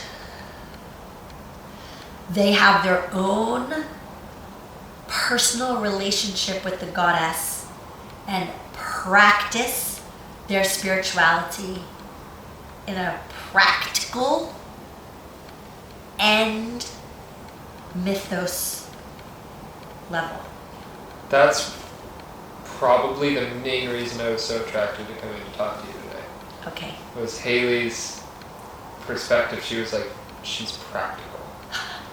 And I've just experienced so many people in this world where I'm like, you are way too out there. Like, it's about to rain, you don't have any firewood. Like, great, you're gonna be cold as shit. Like, I appreciate how you walk that middle ground. And I also appreciate how you do apprenticing. So I see that that's lacking a lot where, you know, we have tech guys who go to college and come out of college making $250,000 and they're 20, 21. They got the world at their fingertips and all they did was go to college and they're good at typing on a computer. Whereas I come from like the, not to compare, but the blue collar trades where it's like, no, you pick up sticks for 6 months. Yeah. Then you can have a saw. Yeah. Maybe. Yeah. And that's always revocable. Uh-huh. And I think that there's a certain level to like, not gatekeeping, but like, you gotta earn it. Uh-huh. You gotta. You know what's really classic? Huh. Is that you made mention earlier that, you know, like, look, these are all my skills. I could pick up sticks for like an hour if that's what feels good, but you could use my like skills otherwise. And the one job that I was just like, because we really busted ass here the last week, doing like loads of stuff that really needed to be done. The one thing I was just like, I suppose with all those sticks that I picked up, if we're gonna do anything today, we can like break sticks for kindling. That could be a job for us today. And you brought it up twice about picking up sticks. And it's just like, exactly. I've picked up lots of so many sticks. And it's just like, okay, like, and it's a perfect way for apprenticing, because this is exactly what happens. I do jobs like that. Like, I don't say to somebody, though, this is also a difference. I don't say to somebody, oh, you want to help? Yeah, go over there and like take all the sticks that we picked up, break them for kindling. I sit with them and we break them together. Because there's this higher than thou. I've experienced that with some blue collar people that are like, but my first boss, he would always work with us. And I was like, good on you, man. Totally. You could just have a crew. We could just be making you money and you could sit in your machine and skid logs. But you're choosing to work with It's us. because I do power with. I don't do power over. This is the key. And that's also why Haley digs me. Because I never pulled any shit on her. That like I was better than her. Like, she's got skills that I don't have. And I'll be the first to be like, hey babe, like, oh, you know how to do that? Please teach me. Like, oh, you know how to do that? Will you teach us? Like, we're in the middle of Priestess college that she's paying me for. You know? And then all of a sudden I learned that she has this skill. I'm like, oh my God, sweetie. I'm like, tomorrow at 2, will you teach us all? And then she's just like, wow, you want me to teach tomorrow at 2? Like, I could do that? I could do that right now? I'm like, yeah, I want to celebrate you for what you, like, why not? One of my mottos is, why not when you can, right? And the other thing about sitting with your students, cracking those sticks, is that I'd rather be teaching you while we're cracking sticks together than like me sitting up here, you know, like on my throne and like spotlight on Lady Graelynn, you know. And that's like, probably the highlight of the weekend, I would imagine, is the moment that you get to pick your brain for an hour. Not interrupted by anything. Love on breaks, like, you know, just like, you guys just have to pee, you know, like. We do seed academies at our farm. My dad will go inside sometimes for lunch and be like, just close his door and be like, Totally. I know you're not trying to come in here and do the dishes. I know, totally. Huh. Could you walk us through that Priestess college? Could you walk us through why? Like what did you see that was lacking, and why did you think that you needed to bring this into the world? And practical priestessing. Practical priestessing in the face of adversity. Are you a frontliner? Are you a nurturer? Are you a mystic? Like, what the fuck are you? Are you like, oh, somebody who dresses up pretty and plays priestess? Like, are you somebody who like, oh, like gets all the tattoos and wears the hooded thing and shows up at ecstatic dance and like do your whole fucking thing, you know, just like, or like, you know, like there's a major fire. Like, who, like, what are we doing? You know? Like this is like there is a codex here for Gaia.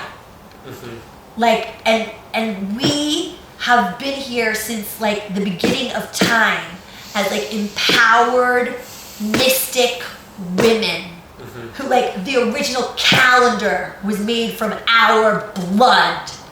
Like, and like, what are you doing? Like, what are you doing? You know? And they're like, oh my God. And then like when COVID happened and then you could like become a priestess online in a weekend after you pay like $5,000, you know? I'm just like, I fucking lost it. Like totally lost it. I was like, you know, and my memory, I'm a rememberer. Like major memory. That's it. Another, like, you know, you ask like, what are the criteria that it takes for you to like be able to teach, you know? It's just like, do you remember? Can you tap into your past lives and remember when you walked the Holy Isle of Babylon, when you walked with Jesus Christ? Do you remember your lineage as a Magda? Do you remember your lineage as a Morgan? Do you remember your lineage as a Rebecca? Like, these are lineages, the codes of the lineage of light. Like, because when you're a priestess, like when you were born to be a priestess, you have been a priestess lifetime after lifetime. You've made a vow. You have made you are dedicated to the goddess for the rest of all time. And you try to do anything else, it comes out sideways. You know? Like, it comes out sideways. So, like, you either, like, accept it, or you just, like, things just keep coming out sideways, you know? And so, like, I remember the colleges. I remember Druidry. I remember, like, what it was like to be chosen as a child and, like, go and train with the women and, like, learn everything. And then, like, be scattered around the globe to, like, seed. It's like the monks would have to go meditate, and then you were a monk, and then they were like, all right, bye. Yeah. Go down to the town. Yeah. And they're like, no. Yeah. I want to stay. And they're like, Gotta go out and seed culture. Yep. So what is it? What is what? What is Priestess College? Priestess College is a school of learning and direct experience that people sign up for 4 times a year. There's 4 quarters. So Beltane, Lammas, Samhain, and Imbolc are the 4 quarters. There are 4 cross-quarter holy days around the Celtic wheel. So like if we start at Imbolc, February, then we have spring equinox, then we have Beltane, then summer solstice, then Lammas, then fall equinox, then Samhain, then winter solstice. Okay? And so Imbolc is halfway between winter solstice and spring equinox. Right? So they're the cross-quarter holy days. And so we have 4 quarters. And you come and train. And every year, because I love to reinvent myself and my program, every year it's different. It's just you? Well, I know there's obviously supporters. But yeah, I'm the director. But I definitely have guest instructors. And every quarter has different guest instructors. And does every quarter have a different, because those are very different kinds of years and very different kinds of feelings. Totally. And every quarter we work with the energies that time of the year so that the curriculum completely changes with each quarter.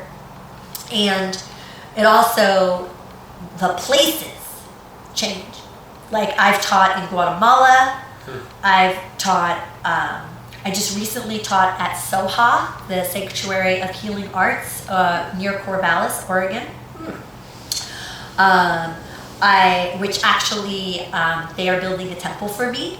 They love me and Priestess College, and we're going to be bridging the Jackson Well Springs and SOHA.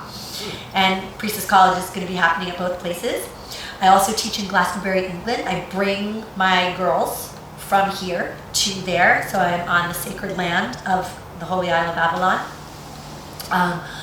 I've taught in Prague, in Hawaii, in Italy, in France, Like I bring my girls there, so I'm on the land. And are you signing up for one session or all 4? People have a choice to sign up for all 4 quarters, 1 quarter, 2 quarters, 3 quarters. Yeah. And how much do you get to know before you come in? Do you get to like look at a curriculum and know what you're going to do every day? Definitely not. Like it's a how much do you get? School. It's Okay. a mystery school. All they know is from 10 o'clock in the morning till 10 o'clock at night, they are in school.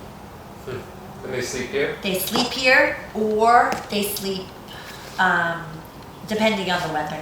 Like before COVID, I used to set up a tent village and assign them tents and assign them tent mates. Like nobody had choice. Yep. Like this is where you are, blah, blah, blah. But then with COVID, that all changed and blah, blah, blah. And so, but definitely,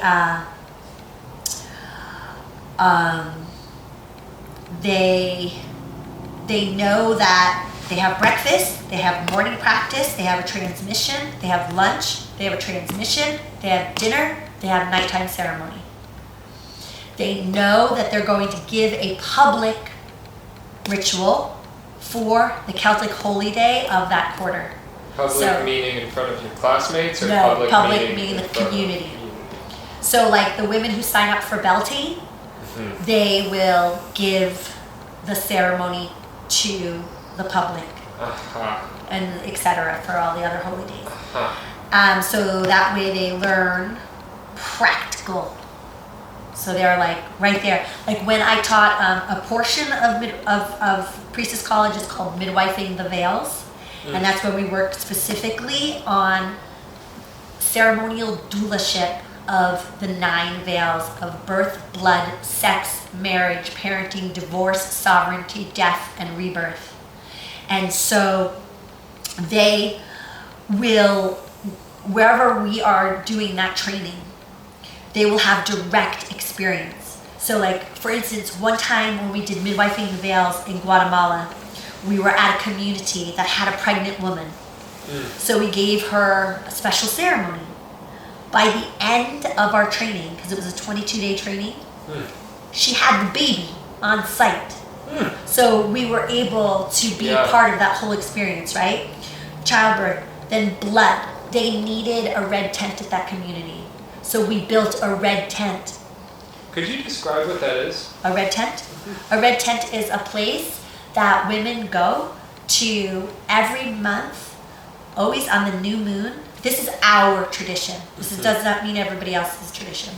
But our tradition is on the new moon, they are witnessed by their sisters to make a shed, an emotional, out loud shedding of what no longer serves from the last moon cycle, and claiming what they call forth for the next moon cycle. It is very powerful to have that kind of witnessing.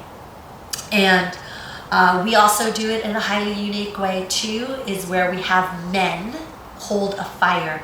So while we are in water ceremony, working with our emotions, the men are holding a fire ceremony, praying and playing music and drumming and honoring and in guardianship for the women who are in the water ceremony. Where? It's fairly close. It's close enough Can you hear it? that we could hear the men, but they can't hear what we're doing. Yeah. It's amazing. We do that here every new moon.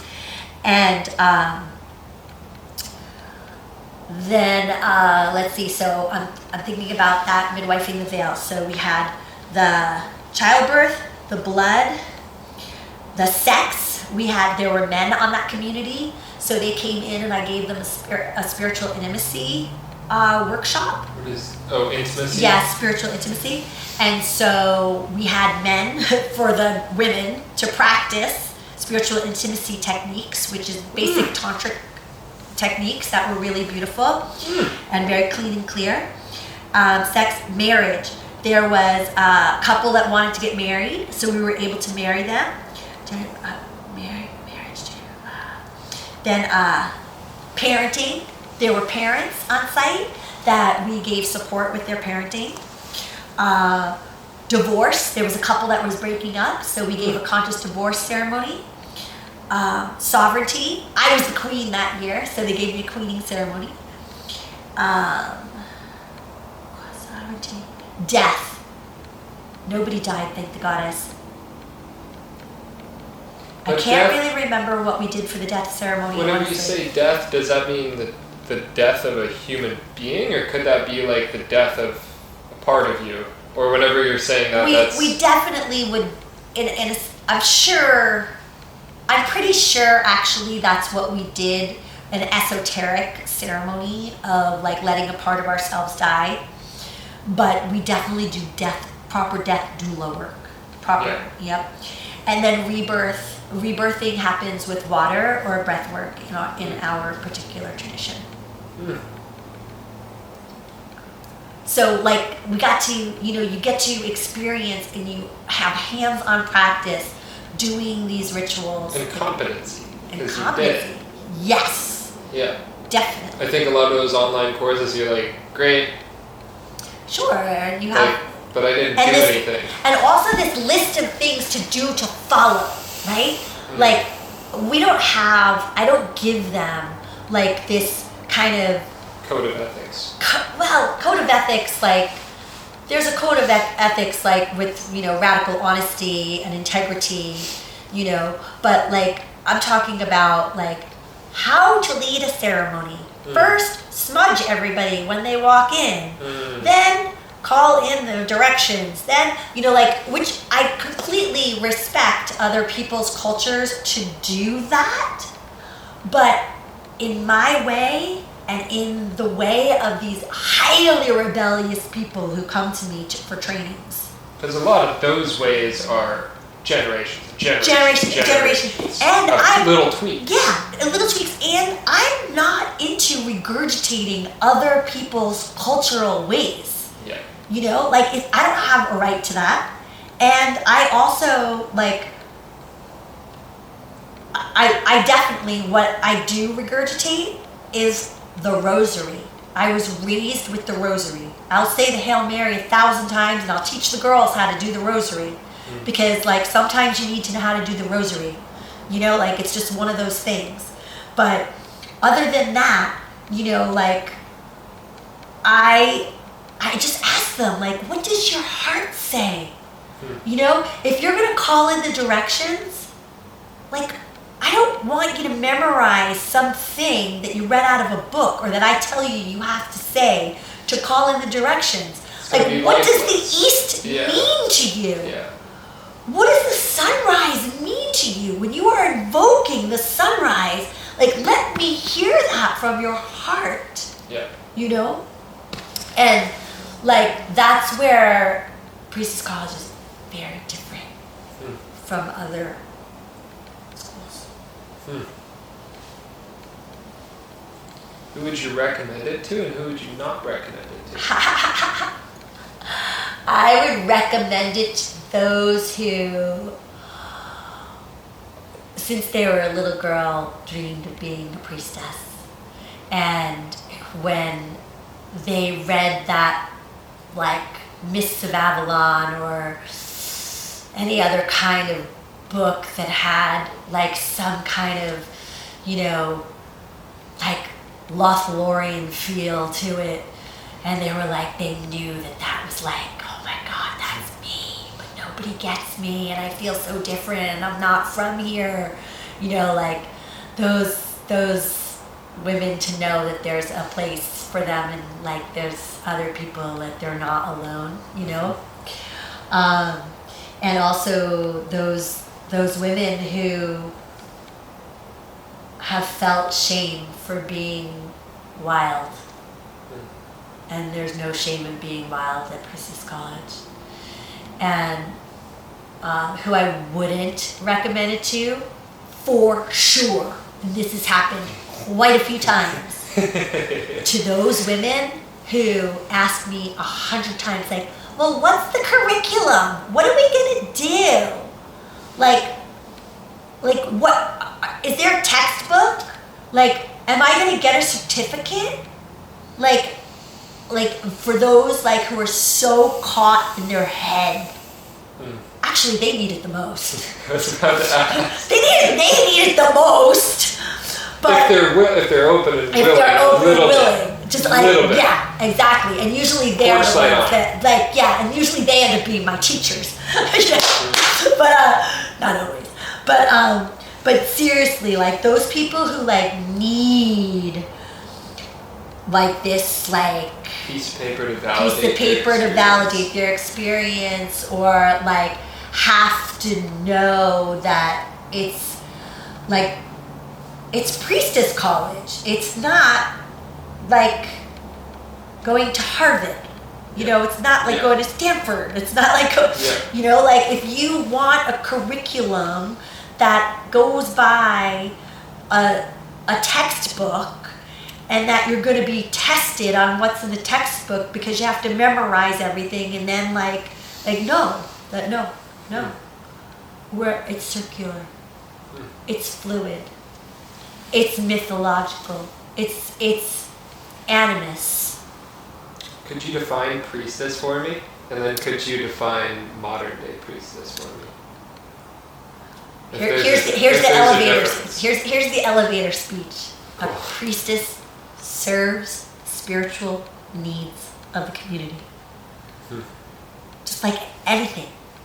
Like any spiritual needs that come up. Any level. She is devoted to service. And it depends on what lineage she is to denote what focus her service is on. Okay? So like, I'm an elemental priestess. That kind of tells you I'm like devoted to the elements, right? But then there's certain priestesses, like the lineage of the Deborahs are priestesses of the bees, right? Then there's water priestesses. They're like only devoted to water. You know, there's priestesses that are Aphrodite priestesses who are devoted to beauty. There's priestesses of sexuality who are like mostly devoted to the Magdalene.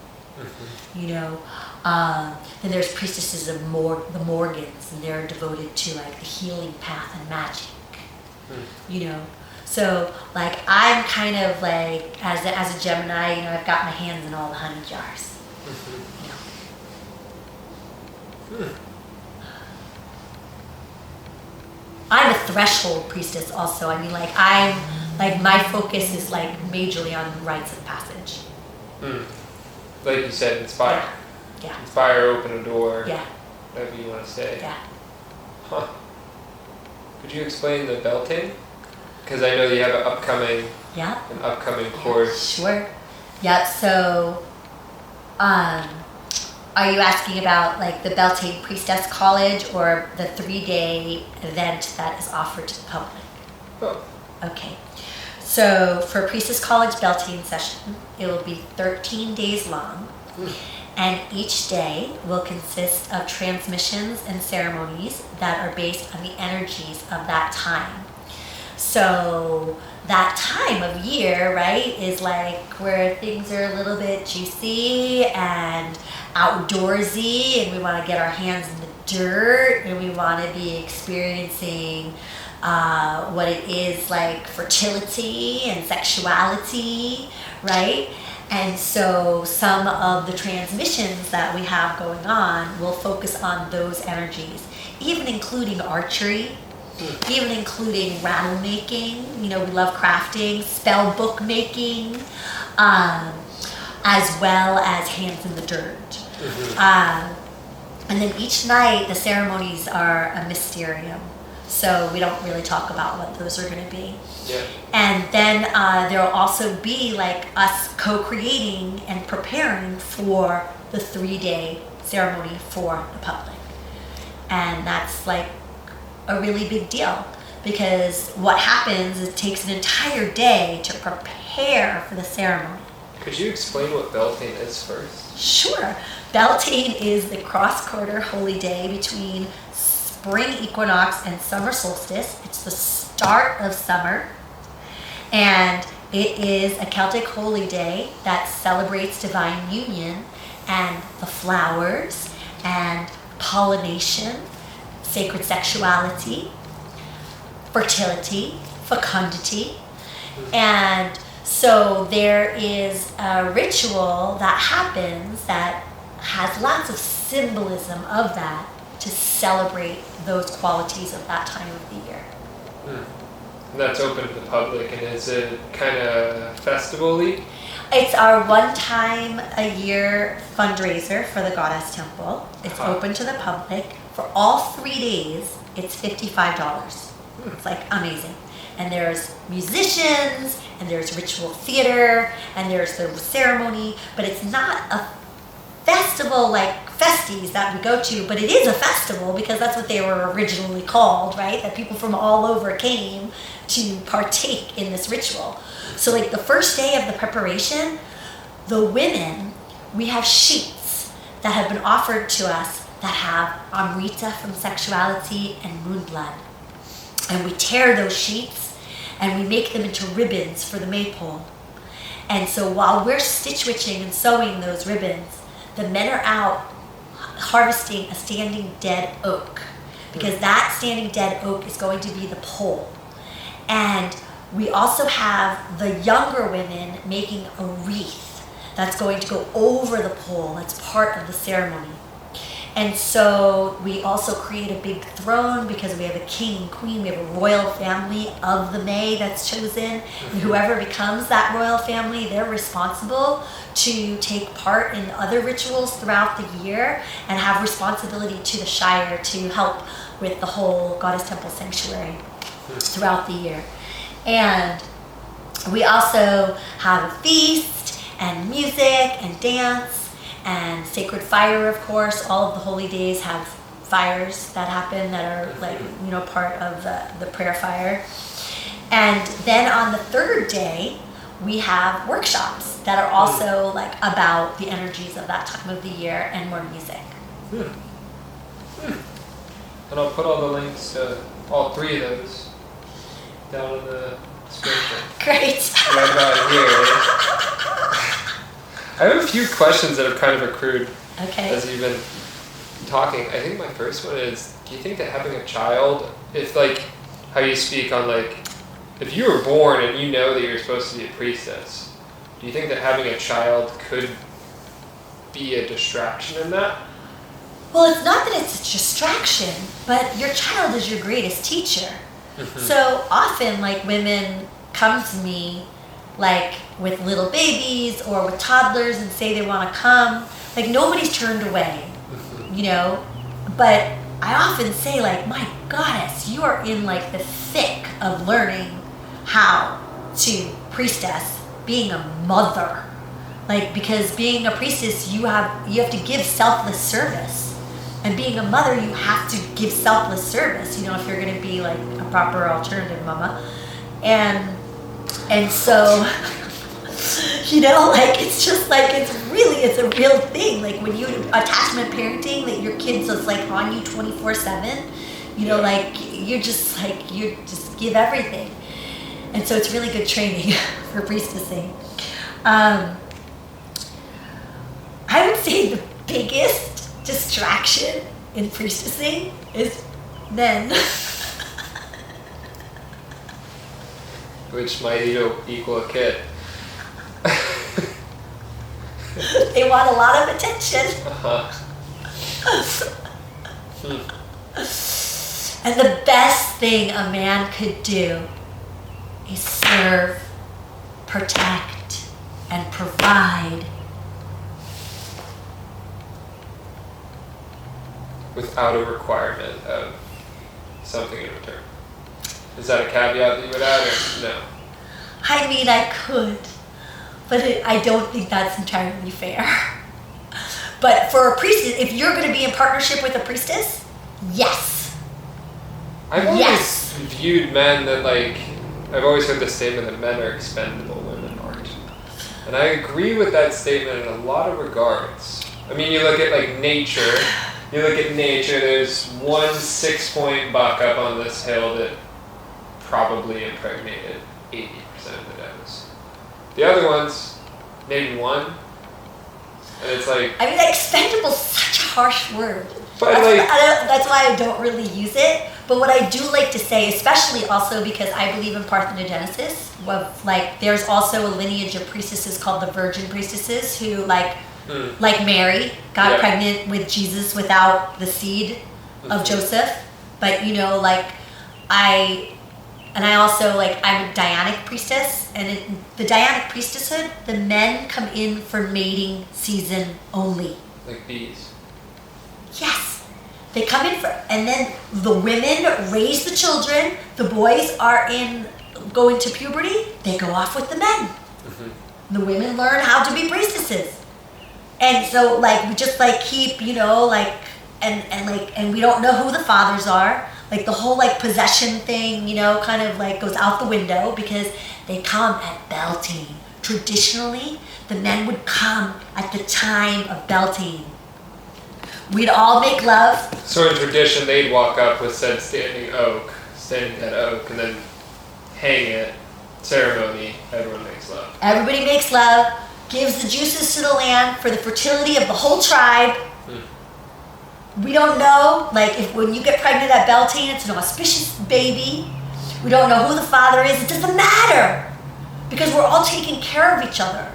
But we're so independent. Oh God, so selfish and so self-centered and so like, yeah.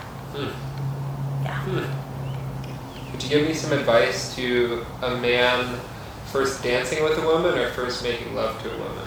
Dancing. Waltzing. No, but like walk him through it. Like if a man's like, I'm uncomfortable, never danced with a woman, never made love to a woman, and I have an opportunity on Saturday, give him some advice. Learn how to waltz.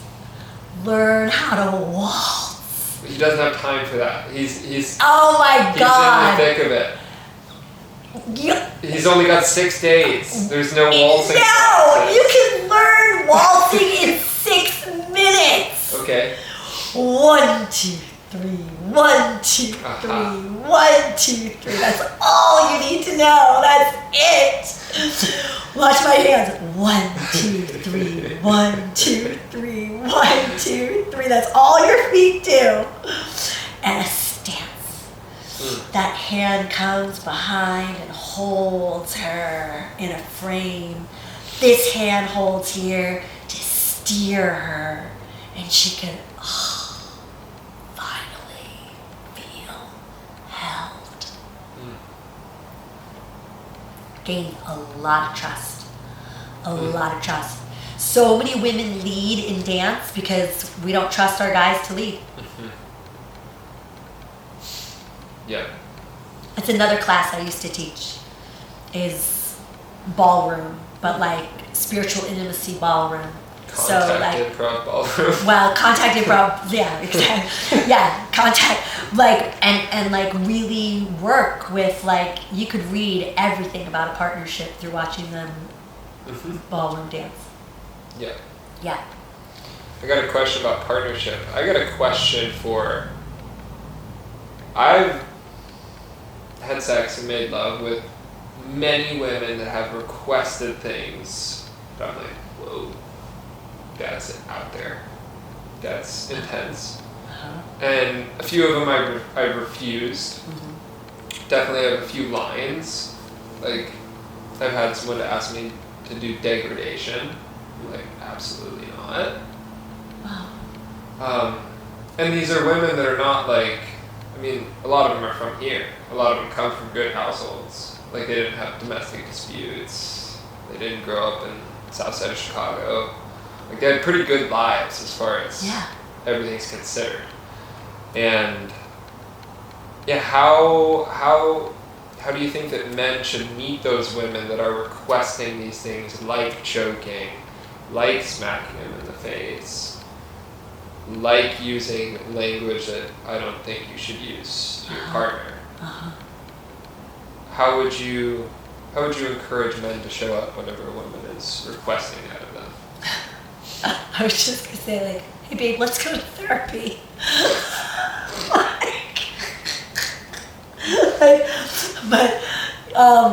But that's like, of course, the first thing I thought of. But yeah, but like basically, like other than saying like, let's go to therapy together, because like, wow, what's going on here? Like, definitely, like, take a breath and like look at them like deep in the eyes and say, babe, what's going on? What is underneath this? Like, actually, I care about you. I respect you. And I really don't feel comfortable with this request. And I would love to support you in learning within yourself why you would even consider to ask me that. Like, and like blaze them, like to the like deep in the eyes, and yeah, it would be really interesting to see what their response was. Probably tears. Probably tears.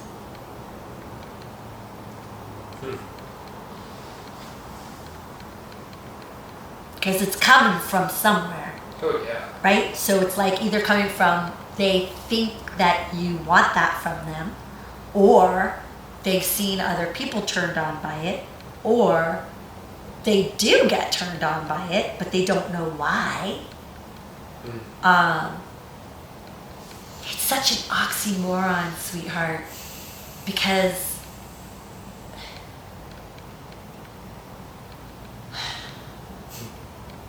the oxymoron part is that where do the ideas of right or wrong come from, right? So it's just like, it's so nuts. Like, I am not in any way, shape, or form an advocate of pedophilia, right? But some people don't think it's wrong. Well, and I know this is kind of like an out there statement, but I don't think that pedophiles have a choice. Like, they have a choice to not have sex with a child. They have a choice to not do that, but somewhere in there, that's what they're attracted to. Exactly, and it's like, it's that's so, a tough life. But it's like as crazy as people who have pets to give them oral sex. Yeah. You know, like, I mean, like, there's like such crazy shit that goes on, and so it's just like, and like that goes back to like nothing is ever as it seems, everything is upside down, and we're all fucked up. So it's just like, and communication helps. And communication helps, and like, yeah, I just know like what I'm able to say is what works for me and what doesn't work for me. And when I'm in Priestess College and when these beautiful women of all ages, all sizes, all colors, all shapes are asking me all these questions, I'm always coming from a place of like, this is what works for me, this is what I have. I'm not saying this is what you should do or could do or would do or did do or whatever. You don't take into account the thousands of women that you've interacted with whenever you're giving feedback to someone? I might share stories, but with no names. Yeah. For sure. Yeah. And to help them like understand like different people's points of views, for sure. But it's never one way or the other. You got a question that you received the most? Question that I received the most. Very common one that you keep getting.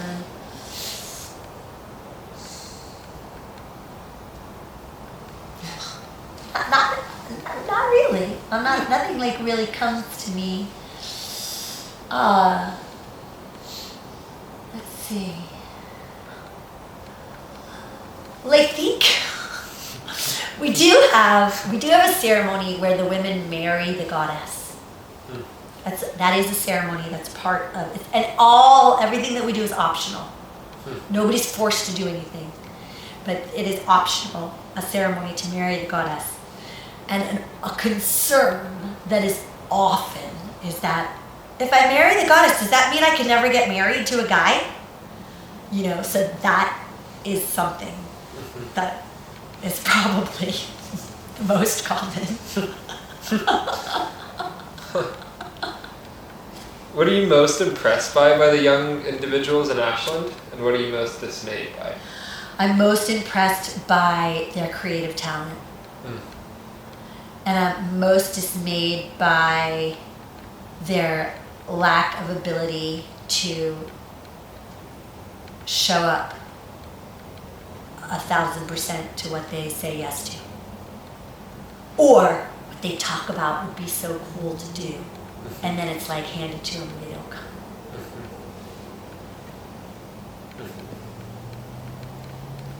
What would you put on a billboard that everyone would see every day? You only got like a billboard. You only got a few words. Why not when you can?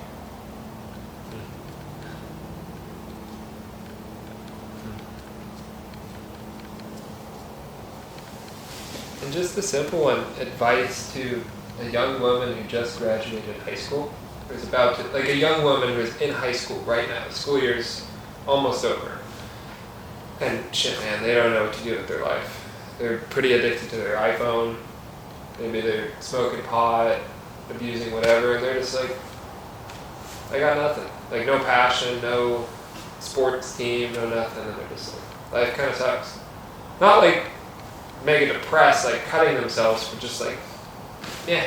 Travel. No pets. No boyfriends. Travel. The world is open to you. Get a passport. Travel.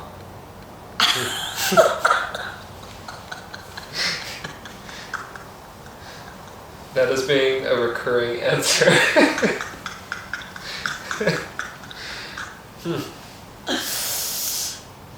And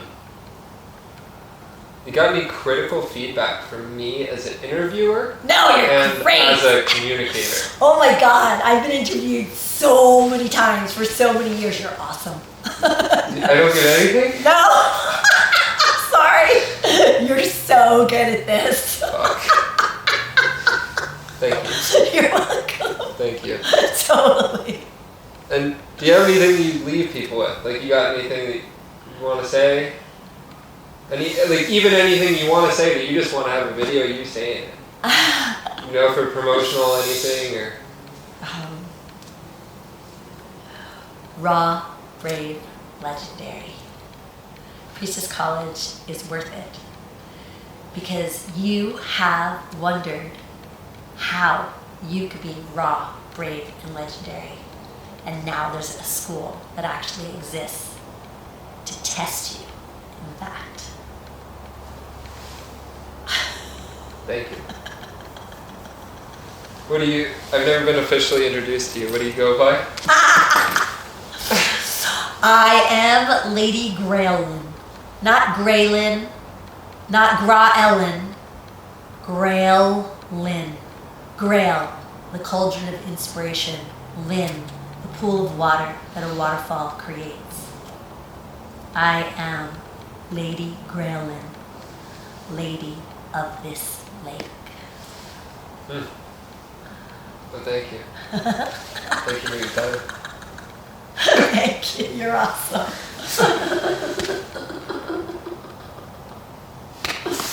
Well done.